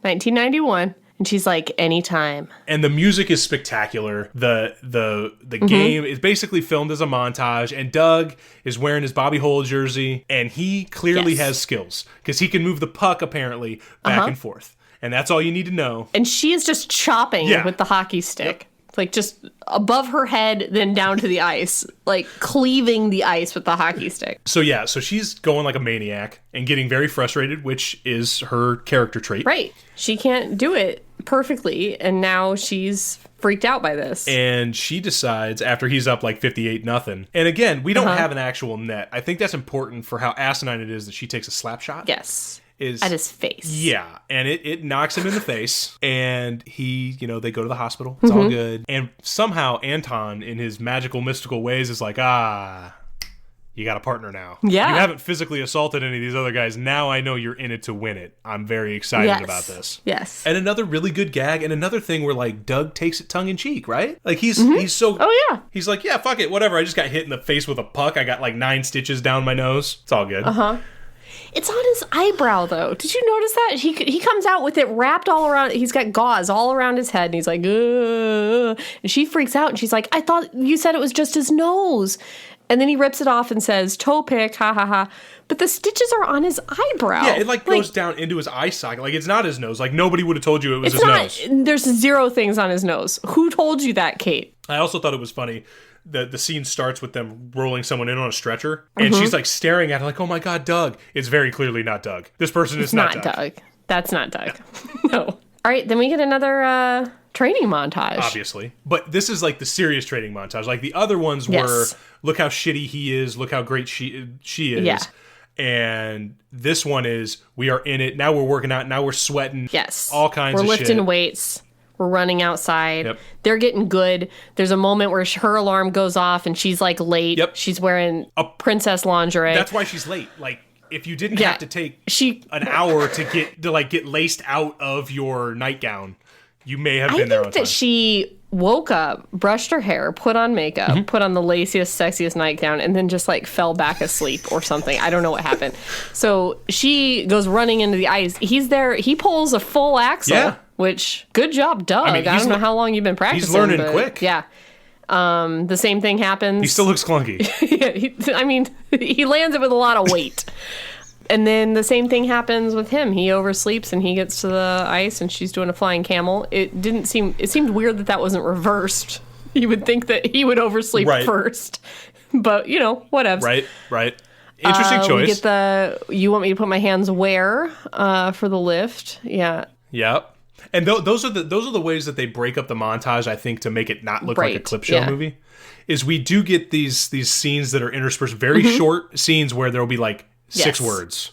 Like you said, I want to put my hands where? Mm-hmm. Awesome. Okay, into another montage. Let's go. We broke up, and they use the same song for the montages, so they just kind of do a hiatus in the song. And they're like, okay, now we'll pick it. I don't know the lyrics. That's how it starts. That was perfect. So they clearly are forging this friendship, this bond, but also this sort of team between Anton, Kate, and Doug. And then we get what I consider just a bizarrely uncomfortable scene where Doug's laying on a massage table and getting the sweetest Russian massage from Anton. Is that something coaches do? Not in the mine. Figure skating game? Not my coach. I feel they were more like, you can go work that shit out on your own. Yeah, but I also didn't have my own building, or like. But that's what I'm saying. My coach didn't live with me. It seems like Anton does. But they would have a masseuse on. Yeah, there would be a different person. I feel like that's if you don't have money. It's like, okay, the coach is also the scheduler, who's also the masseuse, who's also the. Well, yeah, that's the thing. All they have is Anton. When usually there would be an off-ice trainer, a coach, and then a choreographer, and then you have different people for different things. But they've got the ballet lady. Yes, there is the ballet lady. You're right. Yes. So correct. I'm assuming she's the choreographer. I assume. Oh, I didn't think about that because she's never at the rink with them. Right. Well, you can't choreograph Doug yet because he's still an oafish mountain man. We've got to turn him into. Yes. The Minnesota Machine needs to be tweaked just a little bit before he can figure skate and be choreographed. Right. The elegance needs to grow. But then we have Christmas gift time, right? This is the closest thing to sex we get in the entire movie. No. In the entire romantic comedy, she's naked. That's as close as we get. I guess. I don't know. Not that this movie necessarily needed a sex scene, but I think this is we're really attracted to each other now scene. Yeah, fair. Okay, you can see it that they are now attracted to each other. Right. She's in a towel. She's brushing her hair. Oh, so elegantly. Staring delicately out the window. Yeah, just brushing that hair. It's already very brushed, but she just needs to run that comb through it just a couple more times. And then he knocks on the door, and then he just bursts in. He's like, knock, knock, knock, it's me, Doug, and just like comes into the room. I honestly thought he threw an axe through the door to break it down. Like, there's no subtlety with Doug Dorsey forcing himself into a room. Right. She's pissed. She's like, get out, I'm naked. And he's like, I've seen it before. I've had sex with ladies. He's like, I deal with this stuff all the time. Yeah. Like, what stuff do you deal with? Boobs, apparently. I appreciate that he considers sex dealing with stuff. I've navigated this before. Yeah. I love it. He's picking up a girl at the bar and he looks at his buddies like, sorry guys, I gotta go deal with this. Hey Dougie! I'm like, oh God. All right, fine. So he says he has a Christmas present for her. Which is an incredibly sweet Christmas gift. Okay. So he gives her Bobby Hull's game sweater. Yes. She gives him, she's completely unappreciative of this. She has no idea who Bobby Hull is, has no... Yeah, this was the one place where I'm like, okay, this was kind of a jerk move. Bitch. Like, yeah. So, your reaction to this was a little ridiculous. Yeah. Then she gives him a copy of Great Expectations because she knows that he can read. This $13.95 Barnes & Noble Classic. Right. That's what this isn't like a first edition. No. This isn't anything special. This was checking out at the counter. Oh, shit. Yes. Let me get the hardback version. He's clearly in love with her. He gave her his Bobby Hull game sweater. That is Doug Dorsey's prized possession. Yep. She dropped the ball on this one. In the 2019 version, the minute she gets that sweater, they do it. Okay, all right. Because it's way too sweet of a gesture, too sweet of a gift. I just... Like, this is the part in the new version where he confesses having feelings for her. Oh, yeah, 100%. And then she hides the fact that she got him a stupid book. And in the 2019 version, I'd like to see that book be like Figure Skating for Dummies or like some kind of gag book instead of like Great Expectations. It makes no sense. Yeah, this one, well, I think this one was like, you're getting great and now you have great expectations. Like, what? Here is the... No, that's I have stupid. great expectations. That's stupid. I'm not saying it's smart. I'm saying that's what I think happened. Because otherwise, why would you choose that book? It makes no sense. The man wrote Proof of Life. I will not have you sitting here making decisions like he didn't know what he was talking about. I'm not going to let you give those He may takes. have written Proof of Life, but he didn't write We Bought a Zoo, which is classic. No, he didn't. He was nominated for Oscars for something else instead. Mm-hmm. All right, now we have the Christmas party that turns out to be a New Year's party. Surprise. The whole first part, you're like, look at this Christmas party. And they're like, New Year's? Interesting. Crazy. Yeah. So at this party, and by the way, can I just say, what a diverse group of friends the Mosleys have. Jesus. Like, that is jumping out to me more and more as I get older, but I mean, that's from a pale field to of, like less pale. Yes, it's like, it really is pasta to egg noodles. Like, it is just that clear. Yes. It's jarring Yes, to look at. And frankly, scary, to be honest with you. Yes. So everyone's in tuxes. They're at the mansion. They're going around. Doug's looking fly in his, I'm saying it's a $69.95 tux, but that's $1,000 tuxedo. Yeah, nice way to sneak in 69, Doug. Yeah. Yeah. And I love, too, how Kate goes in, and he's like, hey, you like the rig? You know, you like how it looks? And she's like, turn around, and she, like, pats his shoulders like that's going to do anything. Does nothing. Well, what's she going to do? Like, if it's not fitting right, she's like, I'll take it in a little bit real quick. Yeah. Like, no, there's nothing to do. But she just wants to touch him. Well, obviously. Yeah, she does not. I have written here, she tries to fix his tux, literally does nothing, and then walks away. But does his tux need to be fixed? No, he looks good. I have, he looks good written down. I'm assuming that G-O-O-D is all in caps. Good. Yeah. And Hale is there. We get to meet Hale. We finally get to meet Hale. Oh my God. I thought he was fake. I thought this was like Bogart's friend Buttercup. And more importantly, every time Bogart goes to PetSmart, they're like, he played really well with Buttercup. Oh my God, Rooster has one of those too. And I'm convinced they're making up Buttercup. Yeah, I'm convinced Buttercup does not exist. Yes, I've never seen any of the dogs that they reportedly say Rooster is best friends with either. Nope. Yep. So I'm thoroughly convinced that Bogart looks up at them and goes, I'm talking to Buttercup right now, my imaginary friend. I'll thank you to leave me alone. Fair. So that's what I thought Hale was. But we actually get Dwyer Brown walks in looking very, we couldn't get David Hyde Pierce, so now we have Dwyer Brown in the film. Yeah, but I mean, that said, perfect casting. He looks like Hale, the MBA from Harvard, who sucks. Yep. Yeah. Yep. And who would be with Kate? Like, Kate would be, before experiencing Doug, would be into this guy. Before experiencing Doug. Look at you. Okay. We learned that Kate's never had a drink of alcohol in her life. And I love Doug's reaction to that, which is like, what, are you afraid you're going to get fat? Good work, Doug. I don't think so, but okay. But what I love is the introduction, because Hale is clearly intimidated by Doug. Yes. And I get it. Yeah, because he's more handsome. I get the and better. Yeah, well, yes. And smarter. Yep. Cooler. Woo! Smarter? Yes, I think Doug's smarter than Hale. Wow. Mm-hmm. He's quicker. He's quicker. Hale is just like a white bread, boring guy. I think Doug has more wit. I'll agree with that. But what I love is how they try to, like, measure. Yes. Doug Dorsey, Hale Forrest. I understand you were at Minnesota State. For a while.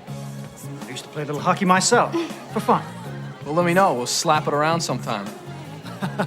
Sure. And maybe you can stop by the office. Give me a hand with some currency arbitrage. Currency arbitrage, Hale? Really? You're coming at a hockey player with currency arbitrage. But you clipped it. What follows that is like Kate walks away, and then I clipped it because I wanted your reaction to it. Because Kate walks away, and I forget what is said, but then Doug is like, well, you know Kate. And Hale's like, yeah, I do know Kate, and I don't like to see her upset. Like, Doug said something that pissed her off, and she walks away. It's like, I don't like to see her upset. And Doug's like, well, I'd invest in a blindfold. It's like, woo, yeah, because she's a bitch. See, now,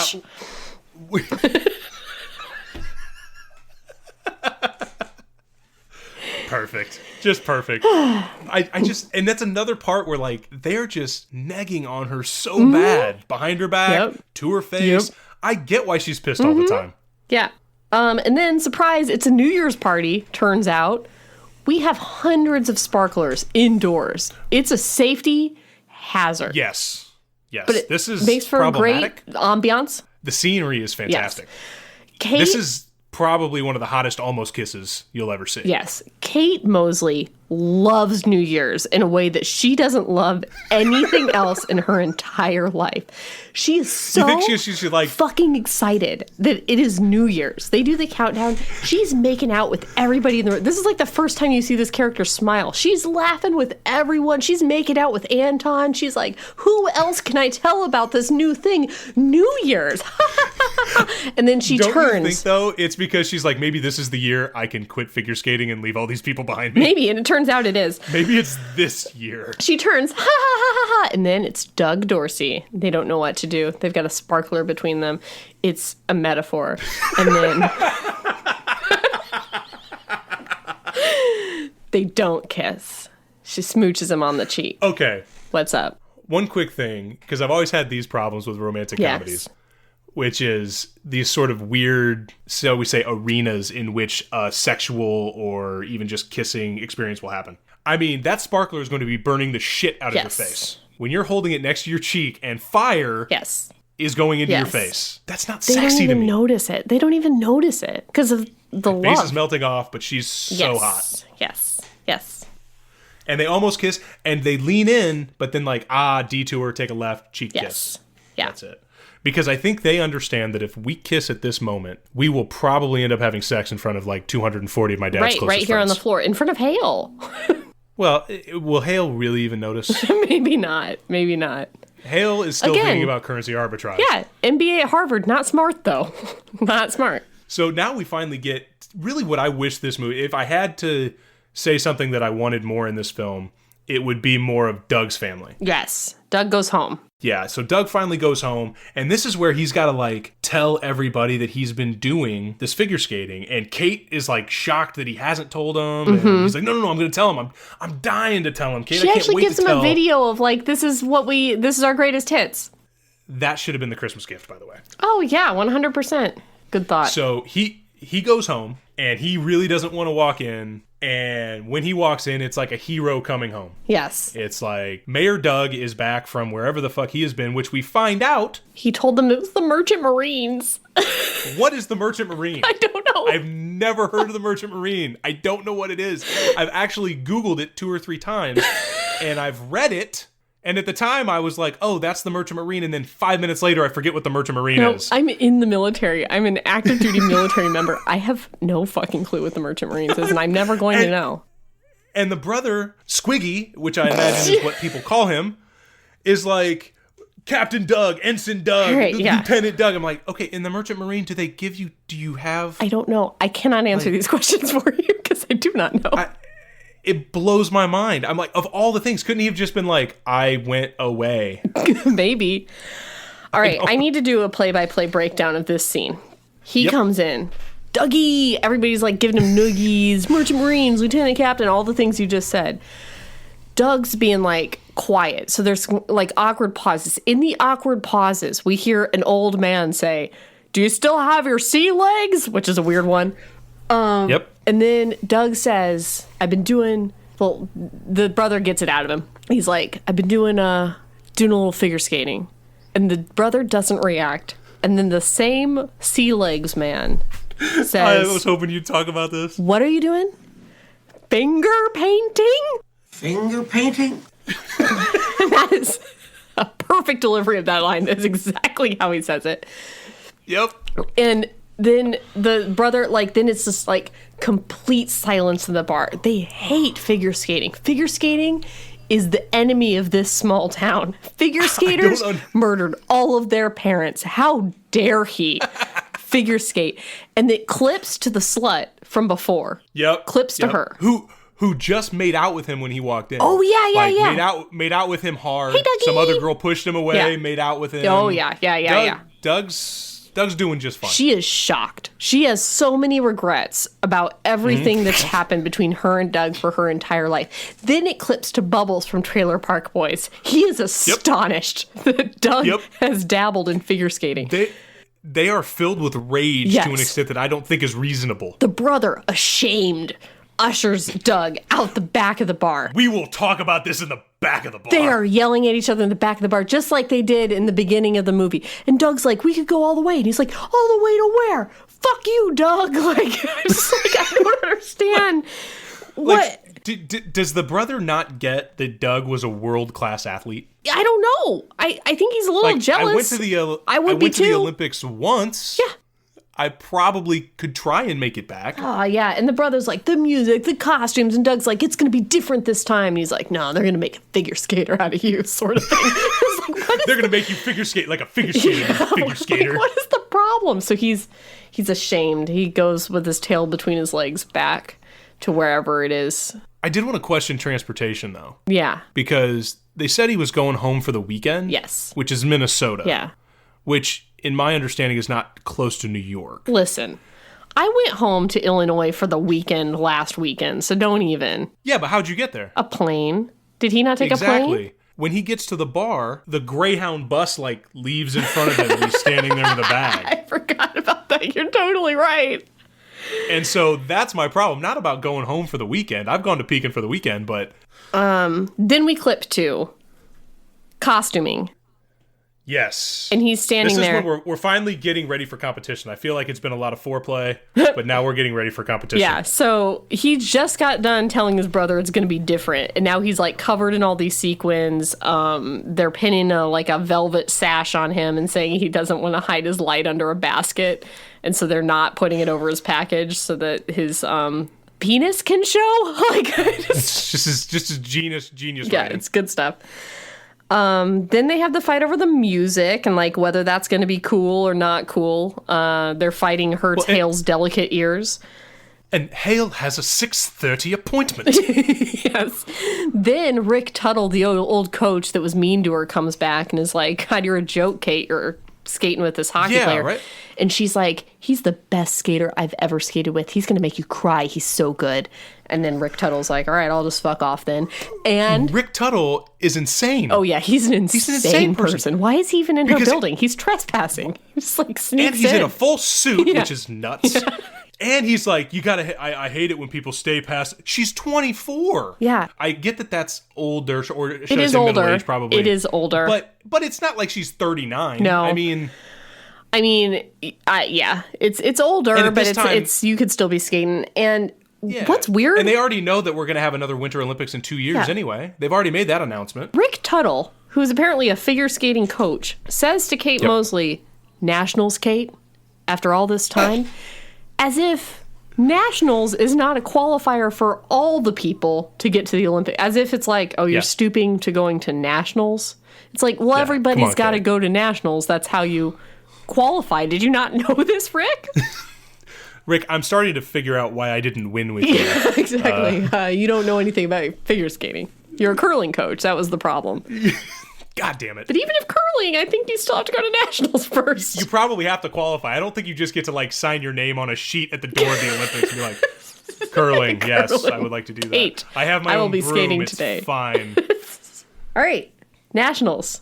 Wiedemann twins. Yes. Well, before we get there, we kind of missed the scene that I am 100% convinced they forgot to cut out of the film. Oh, that's why I didn't take any notes on it.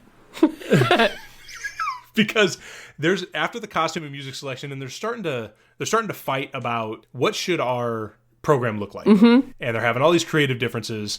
And then we get this random scene where Anton knocks on her door and she's like, "What?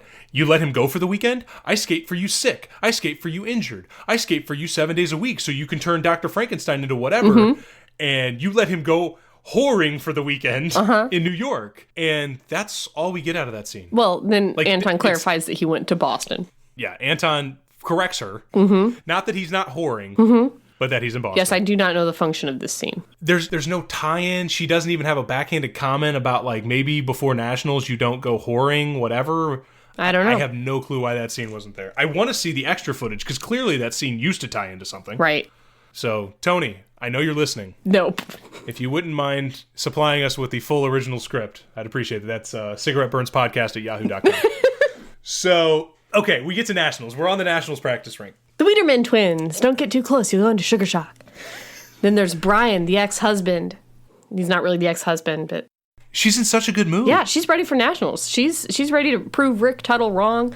So Brian, her old partner, who didn't put her down in time at the Olympics, is now skating with Lori Pekrovsky, a super hot, I guess, redhead. I mean, she looks like she's from the 90s. Yeah, and so he's doing some backwards, like Choctaws and some, like, weird little footwork where he can waggle his butt around toward them backwards, and then he just like does this like snowplow stop, like, hey, it's me, Brian, I'm back. And then he's like, I understand why you've been hiding this guy, and then he like winks at him, which makes Doug very uncomfortable. Yeah, I feel like this was Brian flirting with Doug, right? Yes, 100%. Okay. Brian then overtly winks at Doug, so I think it's pretty clear. And Kate finds this very funny. Then as they're skating away after the little intimidation routine, then Lori Pekarovsky turns around and winks at Doug, and then it's like, man, they're both into it. And Doug not nearly as uncomfortable with that. No, he's like, that's going to happen. Good. Mental note, Lori Pekarovsky. Yeah. Perfect. So then we obviously have to break Hale and her up. Yes. And we only had Hale for a couple of days on filming, so the quickest way that we can do this is get him in a hotel room and just break him up. Yes. Well, Kate saw, Lori Pekarovsky after this gets in an elevator, and Doug's in the elevator, and she's like, going down, and he's like, you convinced me, which that's a little bit of like, innuendo there. I don't know if you caught it. Right. And then they get out of the elevator laughing, and this pisses Kate off because she loves Doug, and so then she's pissed off, and she's looking for her earrings. Where are my earrings? My earrings. And Hale's like, clearly she's pissed off because she's in love with Doug. And then Hale finds her earring in plain sight, and that pisses Kate off even more. And then he tells her that all her fighting with Doug is clearly just foreplay, and he leaves. Yep. Fucks off back to Harvard. Yeah, it's so unresolved. Mm-hmm. I actually wanted a little more Hale. Like, I wanted more confrontation. Well, like maybe a confrontation between him and Doug. I don't know. I felt Hale was very mature and just fucked right off. I loved it. It showed that they didn't really love each other. Yeah, that's a good point. He didn't really give a shit. I think it was probably more, I work for your dad. Mm-hmm. If I marry you, I'm secure. I'm like, this is, I'm taken care of. Yeah. Because we haven't mentioned it, but I mean, he's got to be a billionaire. That fucking house is insane. She has her own ring. Jack Mosley's doing real well for himself. They're paying for a live-in Olympic figure skating coach. That's fair. That's probably not cheap. I don't know how that works. No. All right. So it's nationals. They get going and they go to short program. And remember, Hale said foreplay because apparently they got real excited in the writer's room about that word. Yeah. That just kept coming back. He's real nervous. He throws up beforehand, then breathes in her face. It's funny. Their program is mostly arm movements to car sounds. Yeah, Cole's doing some of them right now. Yes, it was a program where I was like, this is clearly right before figure skating got hyper athletic, where people were like, we're going to just do like 9 triples in a program. They do one side-by-side double axel in which she lands a full 2 seconds after him, which is a career-ending program. Great. Yeah. And you need to land at the same time. Yes, but for directing, they wanted to show him land and then her land, I guess. He's so much better. He gets done first. He's so much better than her now. And then the program is over, and they've done fantastic. And now he's struggling with the whole like, wait a minute, we don't have a decision tonight. Yeah, we gotta. I just wish they went short program, long program. That was it. Let's do this. Mm-hmm. I wish. Oh, it's like foreplay. Oh, little tie in there. And she freaks her out. And Kate. It does. She's like, oh my God, he knows that I'm in love with him. Yeah. Whatever. Then we cut pretty quickly to the long program. Yeah, they do a fantastic long program. Everybody's excited. Crowds on their feet. Horrible scores. This is back when figure skating judges could just fuck you for no reason. And then Doug goes back into the warm-up room and is like, this is horse-shit. You can't do this. He's like throwing his guards all over the place. It's like, fuck this sport. And I love that they had him still walking around on the skates. So he's like lumbering around, looking like an idiot, all pissed off. But he has a point. He's like, you call this shit a sport? Point. You call this a sport? Like, this is not... We've had this conversation many times. Yeah, but now the scoring system is precise, so we don't have that conversation anymore. So then they know that they're going to get third and they're not going to go to the Olympics. And then the Wiederman twins take the ice, and guess what happens? Lederhosen fail. His skate gets caught in her Lederhosen, and they just swivel, and like, it's horrible. They fall. Why didn't they just have them fall on jumps? No, it's so much better. The commentator, who I think might be JoJo Starbuck, she's in it at one point as one of the interviewers, and I think they may have used her as the commentator as well. But she's like, his skate got caught in her Lederhosen. It's incredible, iconic line. And then Doug is all in again, though. Yes. He's like, fuck yeah, this is incredible. I love this sport. Yeah, it's awesome. So now they're going to go have tequila night. She has her first drink of alcohol, which is 5 shots of tequila in rapid succession. I mean, good looking out, Doug. Yeah. Maybe we start with a glass of wine. Yeah.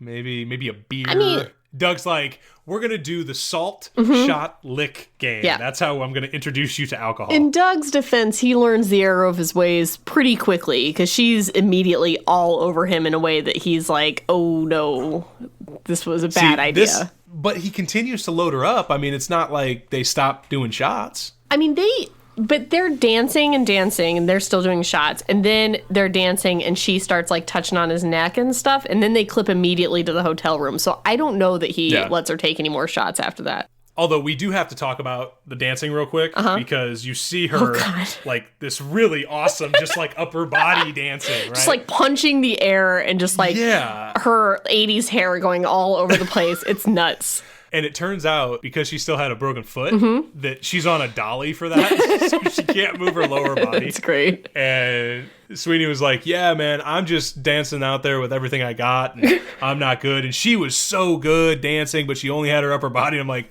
so good? Yep. Yeah, well, you know, A for effort. Yeah, absolutely. It sells what we need to sell, which is a drunk chick at the bar. She was committing to those moves. She was, yeah. And she was like, these moves are going to get me laid. Well, and also, her tequila shot face acting was outstanding. It was. Her reaction shots were great. There's a reason she parlayed this into One Tree Hill. I mean, she fucking aced reaction shots in this film. Yeah, So we get back to the hotel, and they're having, like, Doug just wants to get her to bed, because Doug is a nice guy. He's a good dude. Apparently. And she is all about, like, we are doing this tonight. We're having sexual intercourse. And he's like, it's not right, Kate. What about Hale? And she's like, Hale and I, we're through. And he's like, but you're bombed, Kate. You're bombed. I can't. This is bad. And then she fucking flips out and is like, everybody's always telling me what to do. And he's like, you're a lousy drunk. After she calls him a lousy date. Loving the alliteration. Yeah. And I'm thinking, like, what time at night do you think this is? I bet they closed the bar. I'm thinking it's like 2. Me too. Yeah. Okay, so that's what I was thinking about, 2 o'clock. So they go back. By the time they leave the bar at 2, they get back to the hotel. They have their little fight. It's probably 2:30. He gets back to his hotel room. So we're somewhere between 2:30 and 3 a.m. Yeah. And he's like, I need some more booze. Yes. So he decides to strip down to a tank top and jeans. Yeah. And start drinking mini bottles of liquor. Yeah, tiny ones. Then there's a knock at the door, and we all want it to be Kate. Yes. I'm so sorry. And I think had she said, I'm sorry, then she could have had sex with him. I think that's all he was looking for, was a little apology. Turns out, Lori Pekarovsky, who basically just looks like the Little Mermaid. Yeah, she just wants to compare some notes. At 2:45 in the morning. Yeah. She knew he'd be there. And probably even later, because he's drunk a couple of those bottles. So let's call it 3. She also compliments his sit spin on the way in, which is a weird compliment for figure skating. Everyone can pretty much do a sit spin. It looks the same. Everybody does it. Well, and I feel like Doug at this point in the night, because obviously they had the long program. They went out drinking. He's drinking some more. He's probably tired. He's probably annoyed. At this point, isn't his response to her just like, if we're going to do this, can we just do this already? Yeah, just get it done, Lori. And so Kate wants to apologize the next morning and goes to his room, not surprisingly, knocks on the door, hungover as hell, wearing the big sunglasses. In a towel. Yeah. Lori answers the door, and Doug asks for more towels. Fresh as a daisy, Doug. Recovered quickly from the night of drinking. I think he has a high tolerance, Doug. He's a professional hockey player from Minnesota, so I think he knows how to take a tequila shot. So he's back. And she is fucking pissed. He chases her down the hallway. And this is where I feel like Doug, in his argument to her as to why they didn't have sex, kind of goes off the rails. Where he's like, you just told me last night you and Hale were done. I'm sorry. I don't downshift that fast. Yeah, you do. We all know you do. Yes, you do. But he wanted to be special because he's in love with her. Of course he did. And that's all well and good. But the concept that he's like, you treated me like a hired hand, and then last night you wanted to have sex, I just can't shut it off that quickly. That's not his best argument, because Doug shuts it down quick. But the truth is too raw. It's too raw, the truth. He can't handle it. He doesn't want to get inside. He doesn't want to. Right. What's in here, Doug? Now we gotta get ready for the Olympics, though. Do you know who's competing at the Olympics? It's a team that's not competing at nationals because they're Russian or whatever. And do you know what their names are? I think Anton Pamchenko knows what their names are. Bruskin. Shmilkov and Bruskin. And what is big problem, coach? Smilkov and Bruskin. Who? Smilkov and Bruskin. Smilkov and Bruskin are unbeatable. So, hello, Soviet surprise package. Goodbye, gold medal.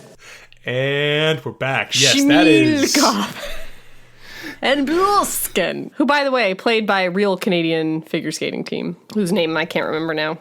Whose hair is out of this world in this movie. So Roy decides Kate and Doug are not good enough at skating to beat Shmilkov and Bruskin, and so he has to come up with an impossible move. Right. Let's not talk. I don't even want to talk about the Legano, Nilegano. I'm certain. Move that he designed. Yeah. I mean, impossible. Not possible. So, in order to get her to fly upwards instead of horizontally, he's got to smash her face and shoulders and head through the ice down so that he can then get to up. Does that make sense? It totally makes sense. Then, it's why this is impossible. In order to make it into a throw where she twists around spinning herself, then he's also got to somehow twist her skates with such force that she's going to spin, which doesn't make any sense because the way that you make that happen in a jump is you bring your leg around and bring your arms around such that like you are making spinning force happen. Does that make sense? And it makes sense. Arms and legs are already in. Where is she going to get the spin from? So she's already flying head she first, can't get that going horizontally toward the boards. And there's no spin at all. And so somehow she's supposed to throw her up and then spin her around and then catch her. It makes no fucking sense. Like, no sense. And what I appreciate about the coaching of Pamchenko is that instead of just adding elements that are doable to their routine that would then up their potential point value, he's like, nope, we're not going to do that. In 1991... we've got female skaters trying to land triple jumps. We've got the first men trying to land quads. That's not going to actually happen in competition for a few years on either side. Right. We've triple axels on the female side. Why don't we just do side-by-side triple axels? I think at that time, never been done in competition for a pairs team. That's what I'm saying. There were things that could be tried that are normal, doable, logical. Yeah. Reasonable. And we could have beat her up just as bad doing triple axels as we did doing the Pamchenko twist. Also, apparently the harness has not been invented in 1991, which I know it was because I was on one at the time. It's like a rope that hangs from the ceiling of a rink that keeps you from not falling when you do super difficult jumps like this. They pull you up on a rope. So this impossible move, which she's looking at, and she's like, "You're crazy. This is nuts. Are you insane?" And Doug, who's been figure skating for about 22 days, skates by it and immediately breaks down. Oh yeah, no, I can do this. Yeah, because he's not the one that's gonna be flying face first into the boards every time. No, and what I love is Doug is the one who names the move. Pamchenko Twist. Thanks, Doug. Great line delivery. That's genius. Just good stuff. He's like, we can call it something else. What's your problem with it? Is it the name that I thought of? Is that your problem with it? It's like, no, it's physically impossible. It would take my head and shoulders going through the ice in order to accomplish this move. I must break both clavicles and my skull to go through the ice and then go up. Doug would not even be able to do this with a baby. No. He could not do this with an infant child. You couldn't do it with a doll. Like, there's no way this works. So we get into our, I think, 7th or 8th montage of the movie of them just beating the shit out of Moira Kelly. Put her on a harness. I don't understand. Or put some cushion on her somewhere. Yeah. She's just being thrown around the ice. And then they're looking at her like, are you guys going to be able to do this without, like, you going to get this? And if I'm her, I'm like, I don't do anything in this move. Yeah. I do nothing. No, apparently she's got... Talk to Hercules. Like, exactly. What the fuck? Apparently she's got to generate spin from somewhere once she gets up in the air. I don't know how she's going to do that. When the dad's looking at it, it's like, are they going to get this before they kill each other? It's like, no, it's a pretty good chance that he's going to kill your daughter. Yes. There's a pretty solid shot that he will be a single skater at the end of the week. And again, they're not killing each other. 100% she's the only one that's going to die. He's in zero danger here. Yeah, no. He's at worst, he's going to like maybe nick his hand on the blade. I don't know. But that's fixable. Yeah. But apparently they nail it because they go to the Olympics like with it. They're like, this is going to be in the program. This. And Kate has, for reasons that I don't quite understand, become kind of okay with Doug's sleeping with Lori because she's in a happy-go-lucky mood once she gets to the Albertville press conference. Yes. She's all good. They're having this press conference, and she's like, oh, it's orgasmic. And then everyone laughs, and Lori Pekarovsky's like, oh, my God, does she know? Oh, yeah, no. she saw she you guys. Knows. You answered the door, Lori. God, Lori's not smart. No. Nah, she's not. And so the press conference goes fine. They do the short program, but they get in this bizarre fight about the button at the neck. She wants him to button his neck button. He doesn't want to button it. But it's not really about the button, Cole. It's about love. It's the love I fight. need you to button up your love, man. Come on. They say that they do a technically flawless program, but it's just it feels out of sync. Yeah, they didn't look like they liked each other. Look at that footwork in that program and tell me if they're doing anywhere near the same footwork. Hey, it looks perfect to me. Okay, it looks perfect. All right, okay. I've been watching figure skating for years. I can tell you what's perfect. Doug Dorsey is perfect. And you can tell that they messed up because the camera work in this is like flying around on the ceiling. Yep. Like it's all like zoom, like usually it's straight line zoom. Now this is like a figure eight. And this is the darkest rink that they've skated on. Yes. But the fullest audience, they're just waving all the American flags they can find. It's crazy. And the short program, they get kind of bad scores on. Do I understand correctly that you do the short program, and then whoever has the best score goes last, and then so on and so forth? Is that how it goes for the long program? I don't know how it is now. But yes, back then I think that would have been how it is. That's what I always remember. Was like if you have the lead, then you go last because you then get to see what you have to beat. I think that's correct. So they go back to the rental house, and people are flipping shit. Oh, God, they're all screaming at each other. And they're all just throwing Kate under the bus. Yeah. And we get this pretty harsh quote from Doug about Kate. Didn't deliver. You didn't get it done. What do you want, a pat on the back? When did I become the designated asshole around here? You want to know what happened? Ask the Ice Queen. I needed the gold medal. So maybe you should think about that in the future next time. Oh, is that what you told Brian in Calgary? You can kid yourselves all you want about what happened. I've seen the tapes. Brian was getting it done. Ask him. He'll tell you. Today it's about a button.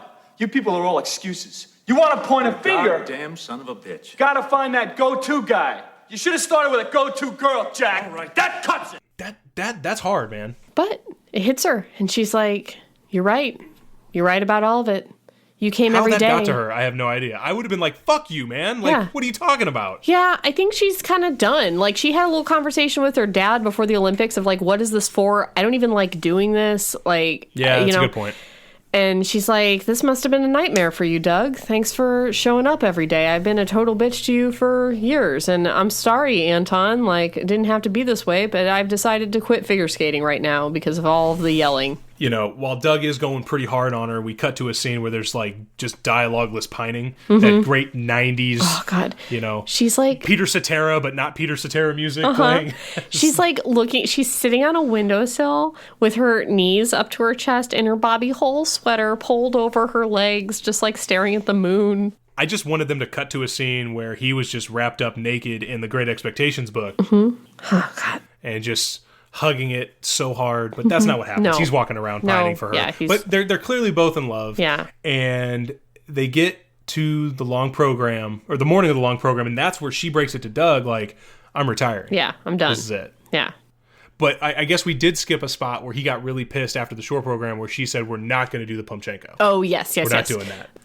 So the reporter's like, are you going to do the Pamchenko? She's like, it's not ready. And Doug is furious. And really, I guess that's what sort of leads into this tirade that he goes on at the house. Yes. But then they get to the rink and they're stretching. And this is where the movie, I mean, really wraps up quickly. Real quick. Yeah. They're like, whoa, we gotta cut this in at 1:45. We got to be done here. Yes. I mean, he kind of out of nowhere tells her, I love you. Yes.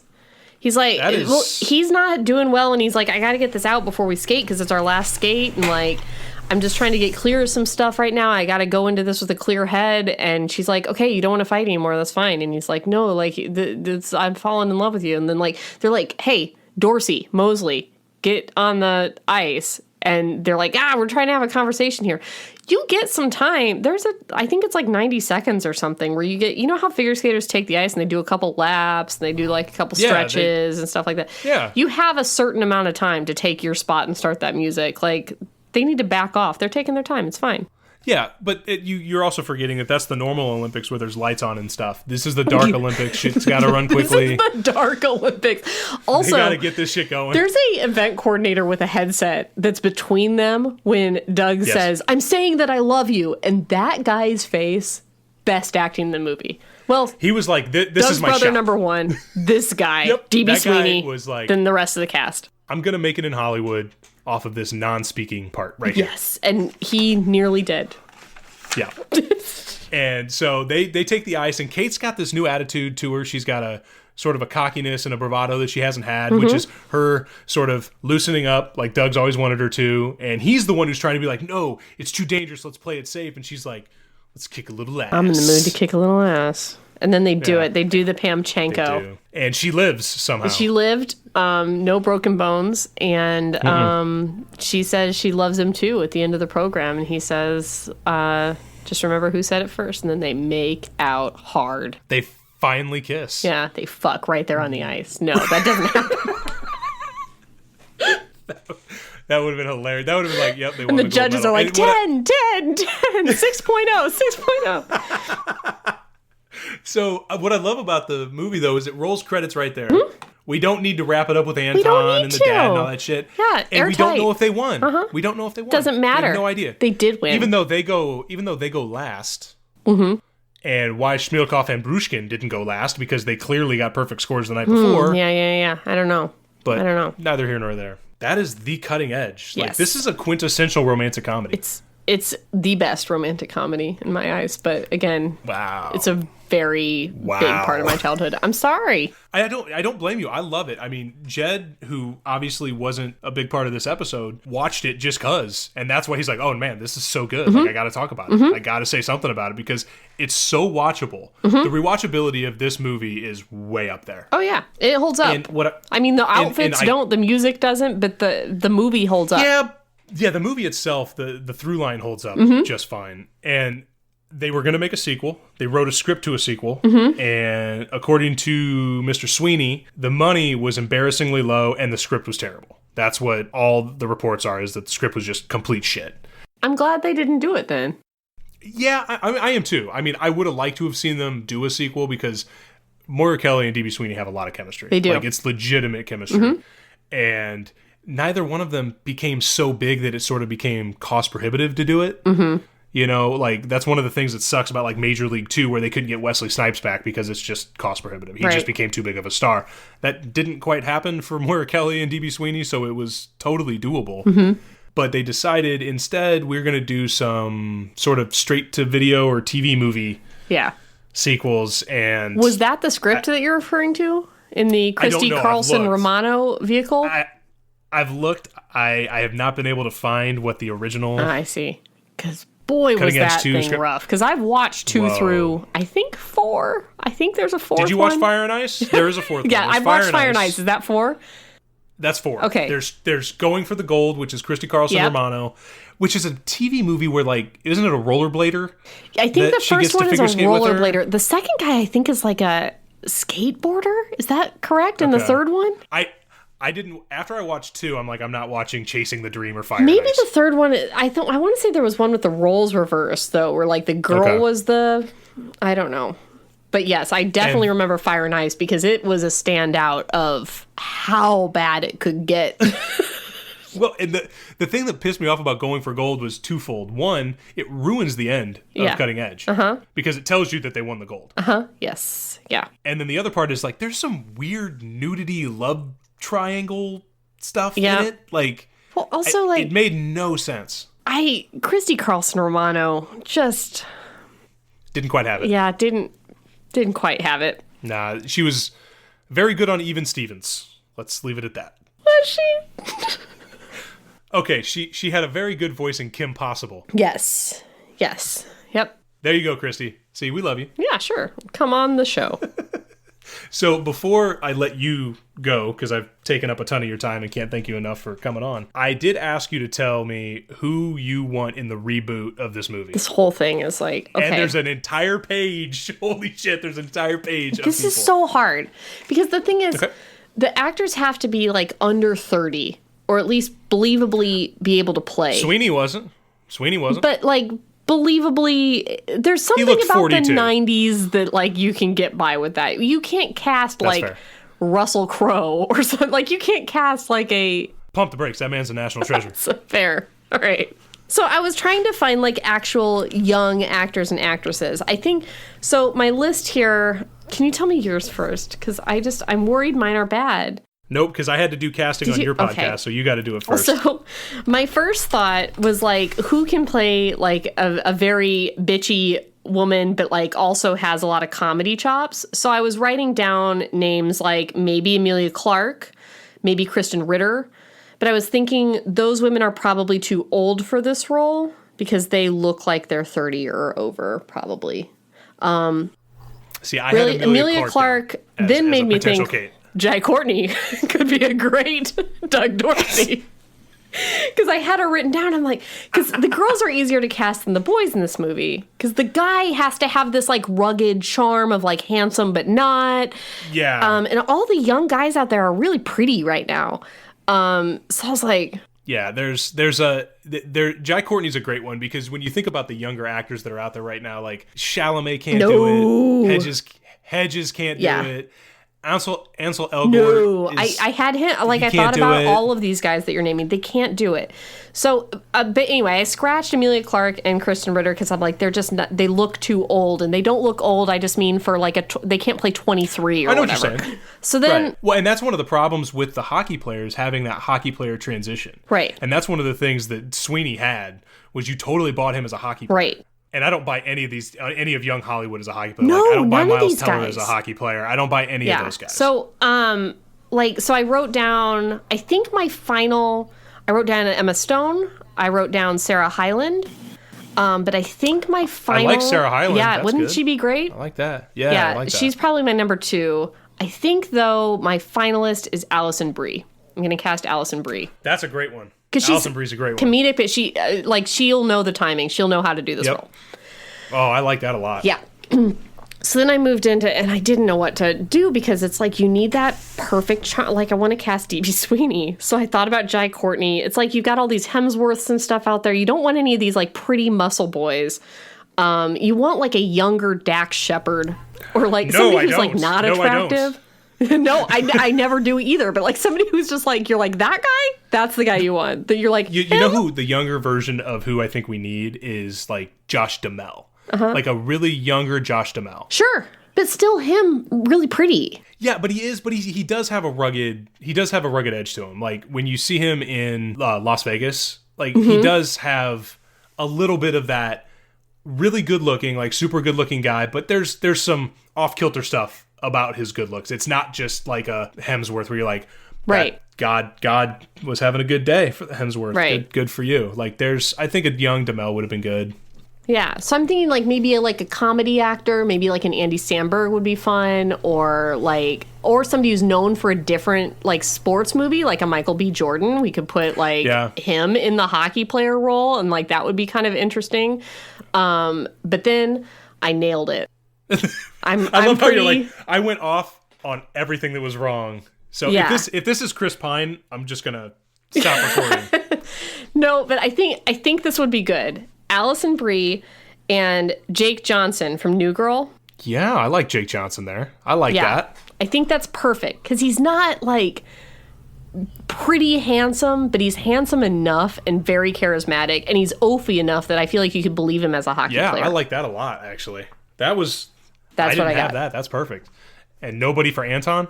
Yes, Ilya Kulik is an aging Russian figure skater. No, he's not aging. That's the who thing. I think He's would not be aging. Perfect. Yeah, I know that you hang out with him at the gym or whatever.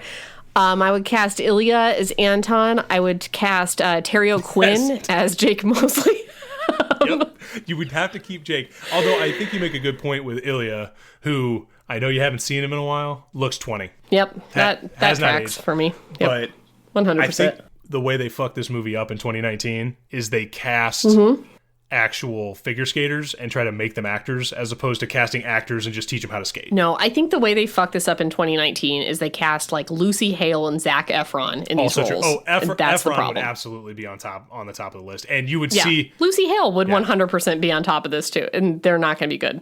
Like, I don't need abs in this movie. Like, I remember... That's what the problem was. Like, I don't want a Hemsworth hanging out with all his abs and stuff. The funny part is I was listening to an interview with Josh Hartnett, and he was getting asked about the difference between being in Black Hawk Down with Ridley Scott and the difference between that and being in Pearl Harbor with Michael Bay. And he's like, well, let's just put it this way. I had one director in one of those movies tell me that it was really important that I had abs. So you tell me which film was better. Was it the same director that cast Megan Fox by making her sit on his lap? Because I think that it may have been. It's possible. I don't want to throw anybody under the bus. Sure. But yeah, all right. So that's a really good cast. That is impressive. Thank you. I really love the Alison Brie pick, but I think Emilia Clarke, and I think it's just because Jess and I just started watching Game of Thrones, which have you guys heard of that show? That's a good show. It's a good one. Yeah. I can't believe we both pulled Emilia Clarke. Maybe that's the right answer. I mean, That's weird. That was my first thought. I've literally watched 15 episodes in the last 2 weeks of Game of Thrones, and I really thought she's got the power to do it. Like, she has the confidence and kind of commands the screen time a little bit. So I do like her, but Alison Brie's a great pick too. She would be really good for it. Whoa! Who's your Doug Dorsey? Honestly, I couldn't come up with a good one because, like you said, young Hollywood's a little too pretty. Yeah. And I really liked my young Josh Duhamel was kind of who I was going with. Okay. Whoever that is. You took a lot of good ones. I like Jake Johnson, but I was thinking about guys like a younger John Hamm would have been good. Sure. A Jeremy Renner, but all these guys would need to be. Yeah, but they're all older. That's all the thing. We don't have a lot of rugged young guys out there. No, because even when you look at, they remade the Han Solo movie, and it was okay, Alden Ehrenreich is, again, pretty. Like, they're all pretty. We don't have Harrison Ford right now. We don't have any of that. No. So until we can get Russell Crowe to go back, I think you probably nailed it with Jake Johnson. Very Russell Crowe-y. But sure. Before we go, though, you got any recommendations for anybody? Yeah. If you're not watching The Magicians, you're doing it wrong. Well, I will say this. If you were somebody who grew up with Narnia, Harry Potter, Buffy, if you were a nerd and you're not watching The Magicians, you're doing it wrong. It's so good. It's such a good show. It's I think it's the best show on television, maybe. I've heard you mention that on your podcast 5 times. Multiple times. Yeah. It's just so good. And I've heard a lot of people be like, oh, I couldn't get into it because the first couple episodes are a little slow and the acting is a little uneven. Most of the people on it, all the people on it are pretty unknown. So I think they took a little bit to kind of hit their stride. But man, that's the second and third season. Oh, I think they've all been great, but really, really the third season was outstanding, that show. And for me, I'm going to stick with sort of the competitive romantic comedy element. So if you really like the cutting edge, obviously you have to watch Blades of Glory. Wimbledon? Wimbledon is my next one. Wimbledon is my next recommendation. Yes. I fucking love Wimbledon. Wimbledon is such a good movie, and it gets no pub because Richard Curtis has hit it out of the park with so many different films. But Wimbledon is an underrated classic. Yeah. Check out Blades of Glory, which is an homage to The Cutting Edge. It's clearly a remake of The Cutting Edge. Yeah, and it's hilarious. It's another one of the works of Will Ferrell that I don't think gets talked about enough, but it's fantastic. And go check out Wimbledon. Erin, before we get out of here, you want to tell everybody where they can find your podcast? Yeah, it's called, if you like romance stories, or just I don't know, friends chatting. I can tell you, as somebody who doesn't read romance novels, I listen to every episode, and Erin and I are extraordinarily good friends, but it would take more than that to keep me listening every week, and I listen to every single one. You don't have to like romance novels. Yeah. She and Melody have a fantastic rapport. It's really fun to listen to. It's fun. We'll tell you a story every week. You can find us pretty much anywhere. We're on iTunes, we're on Spotify, we're on Stitcher, Heaving Bosoms. We're on all the social media. You can, if you Google it, you're going to find us. So There you go. Awesome. And guys, you can always find us on Instagram and Twitter at SigBurnsPod. Like I told you last week, we're still working on the website. Hopefully that's coming up soon. And email us anytime, cigaretteburnspodcast@yahoo.com. Thanks a lot, guys. Bye.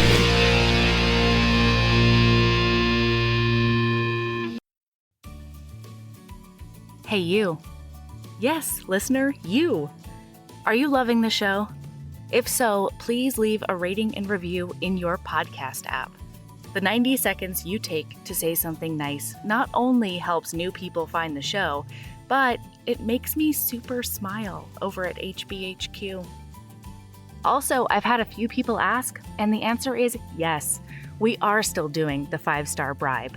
If you leave us a review with 5 stars, then we'll do whatever book you want. We're real deep into the list, though, so it might be a while. Lilas! Okay, back to the show.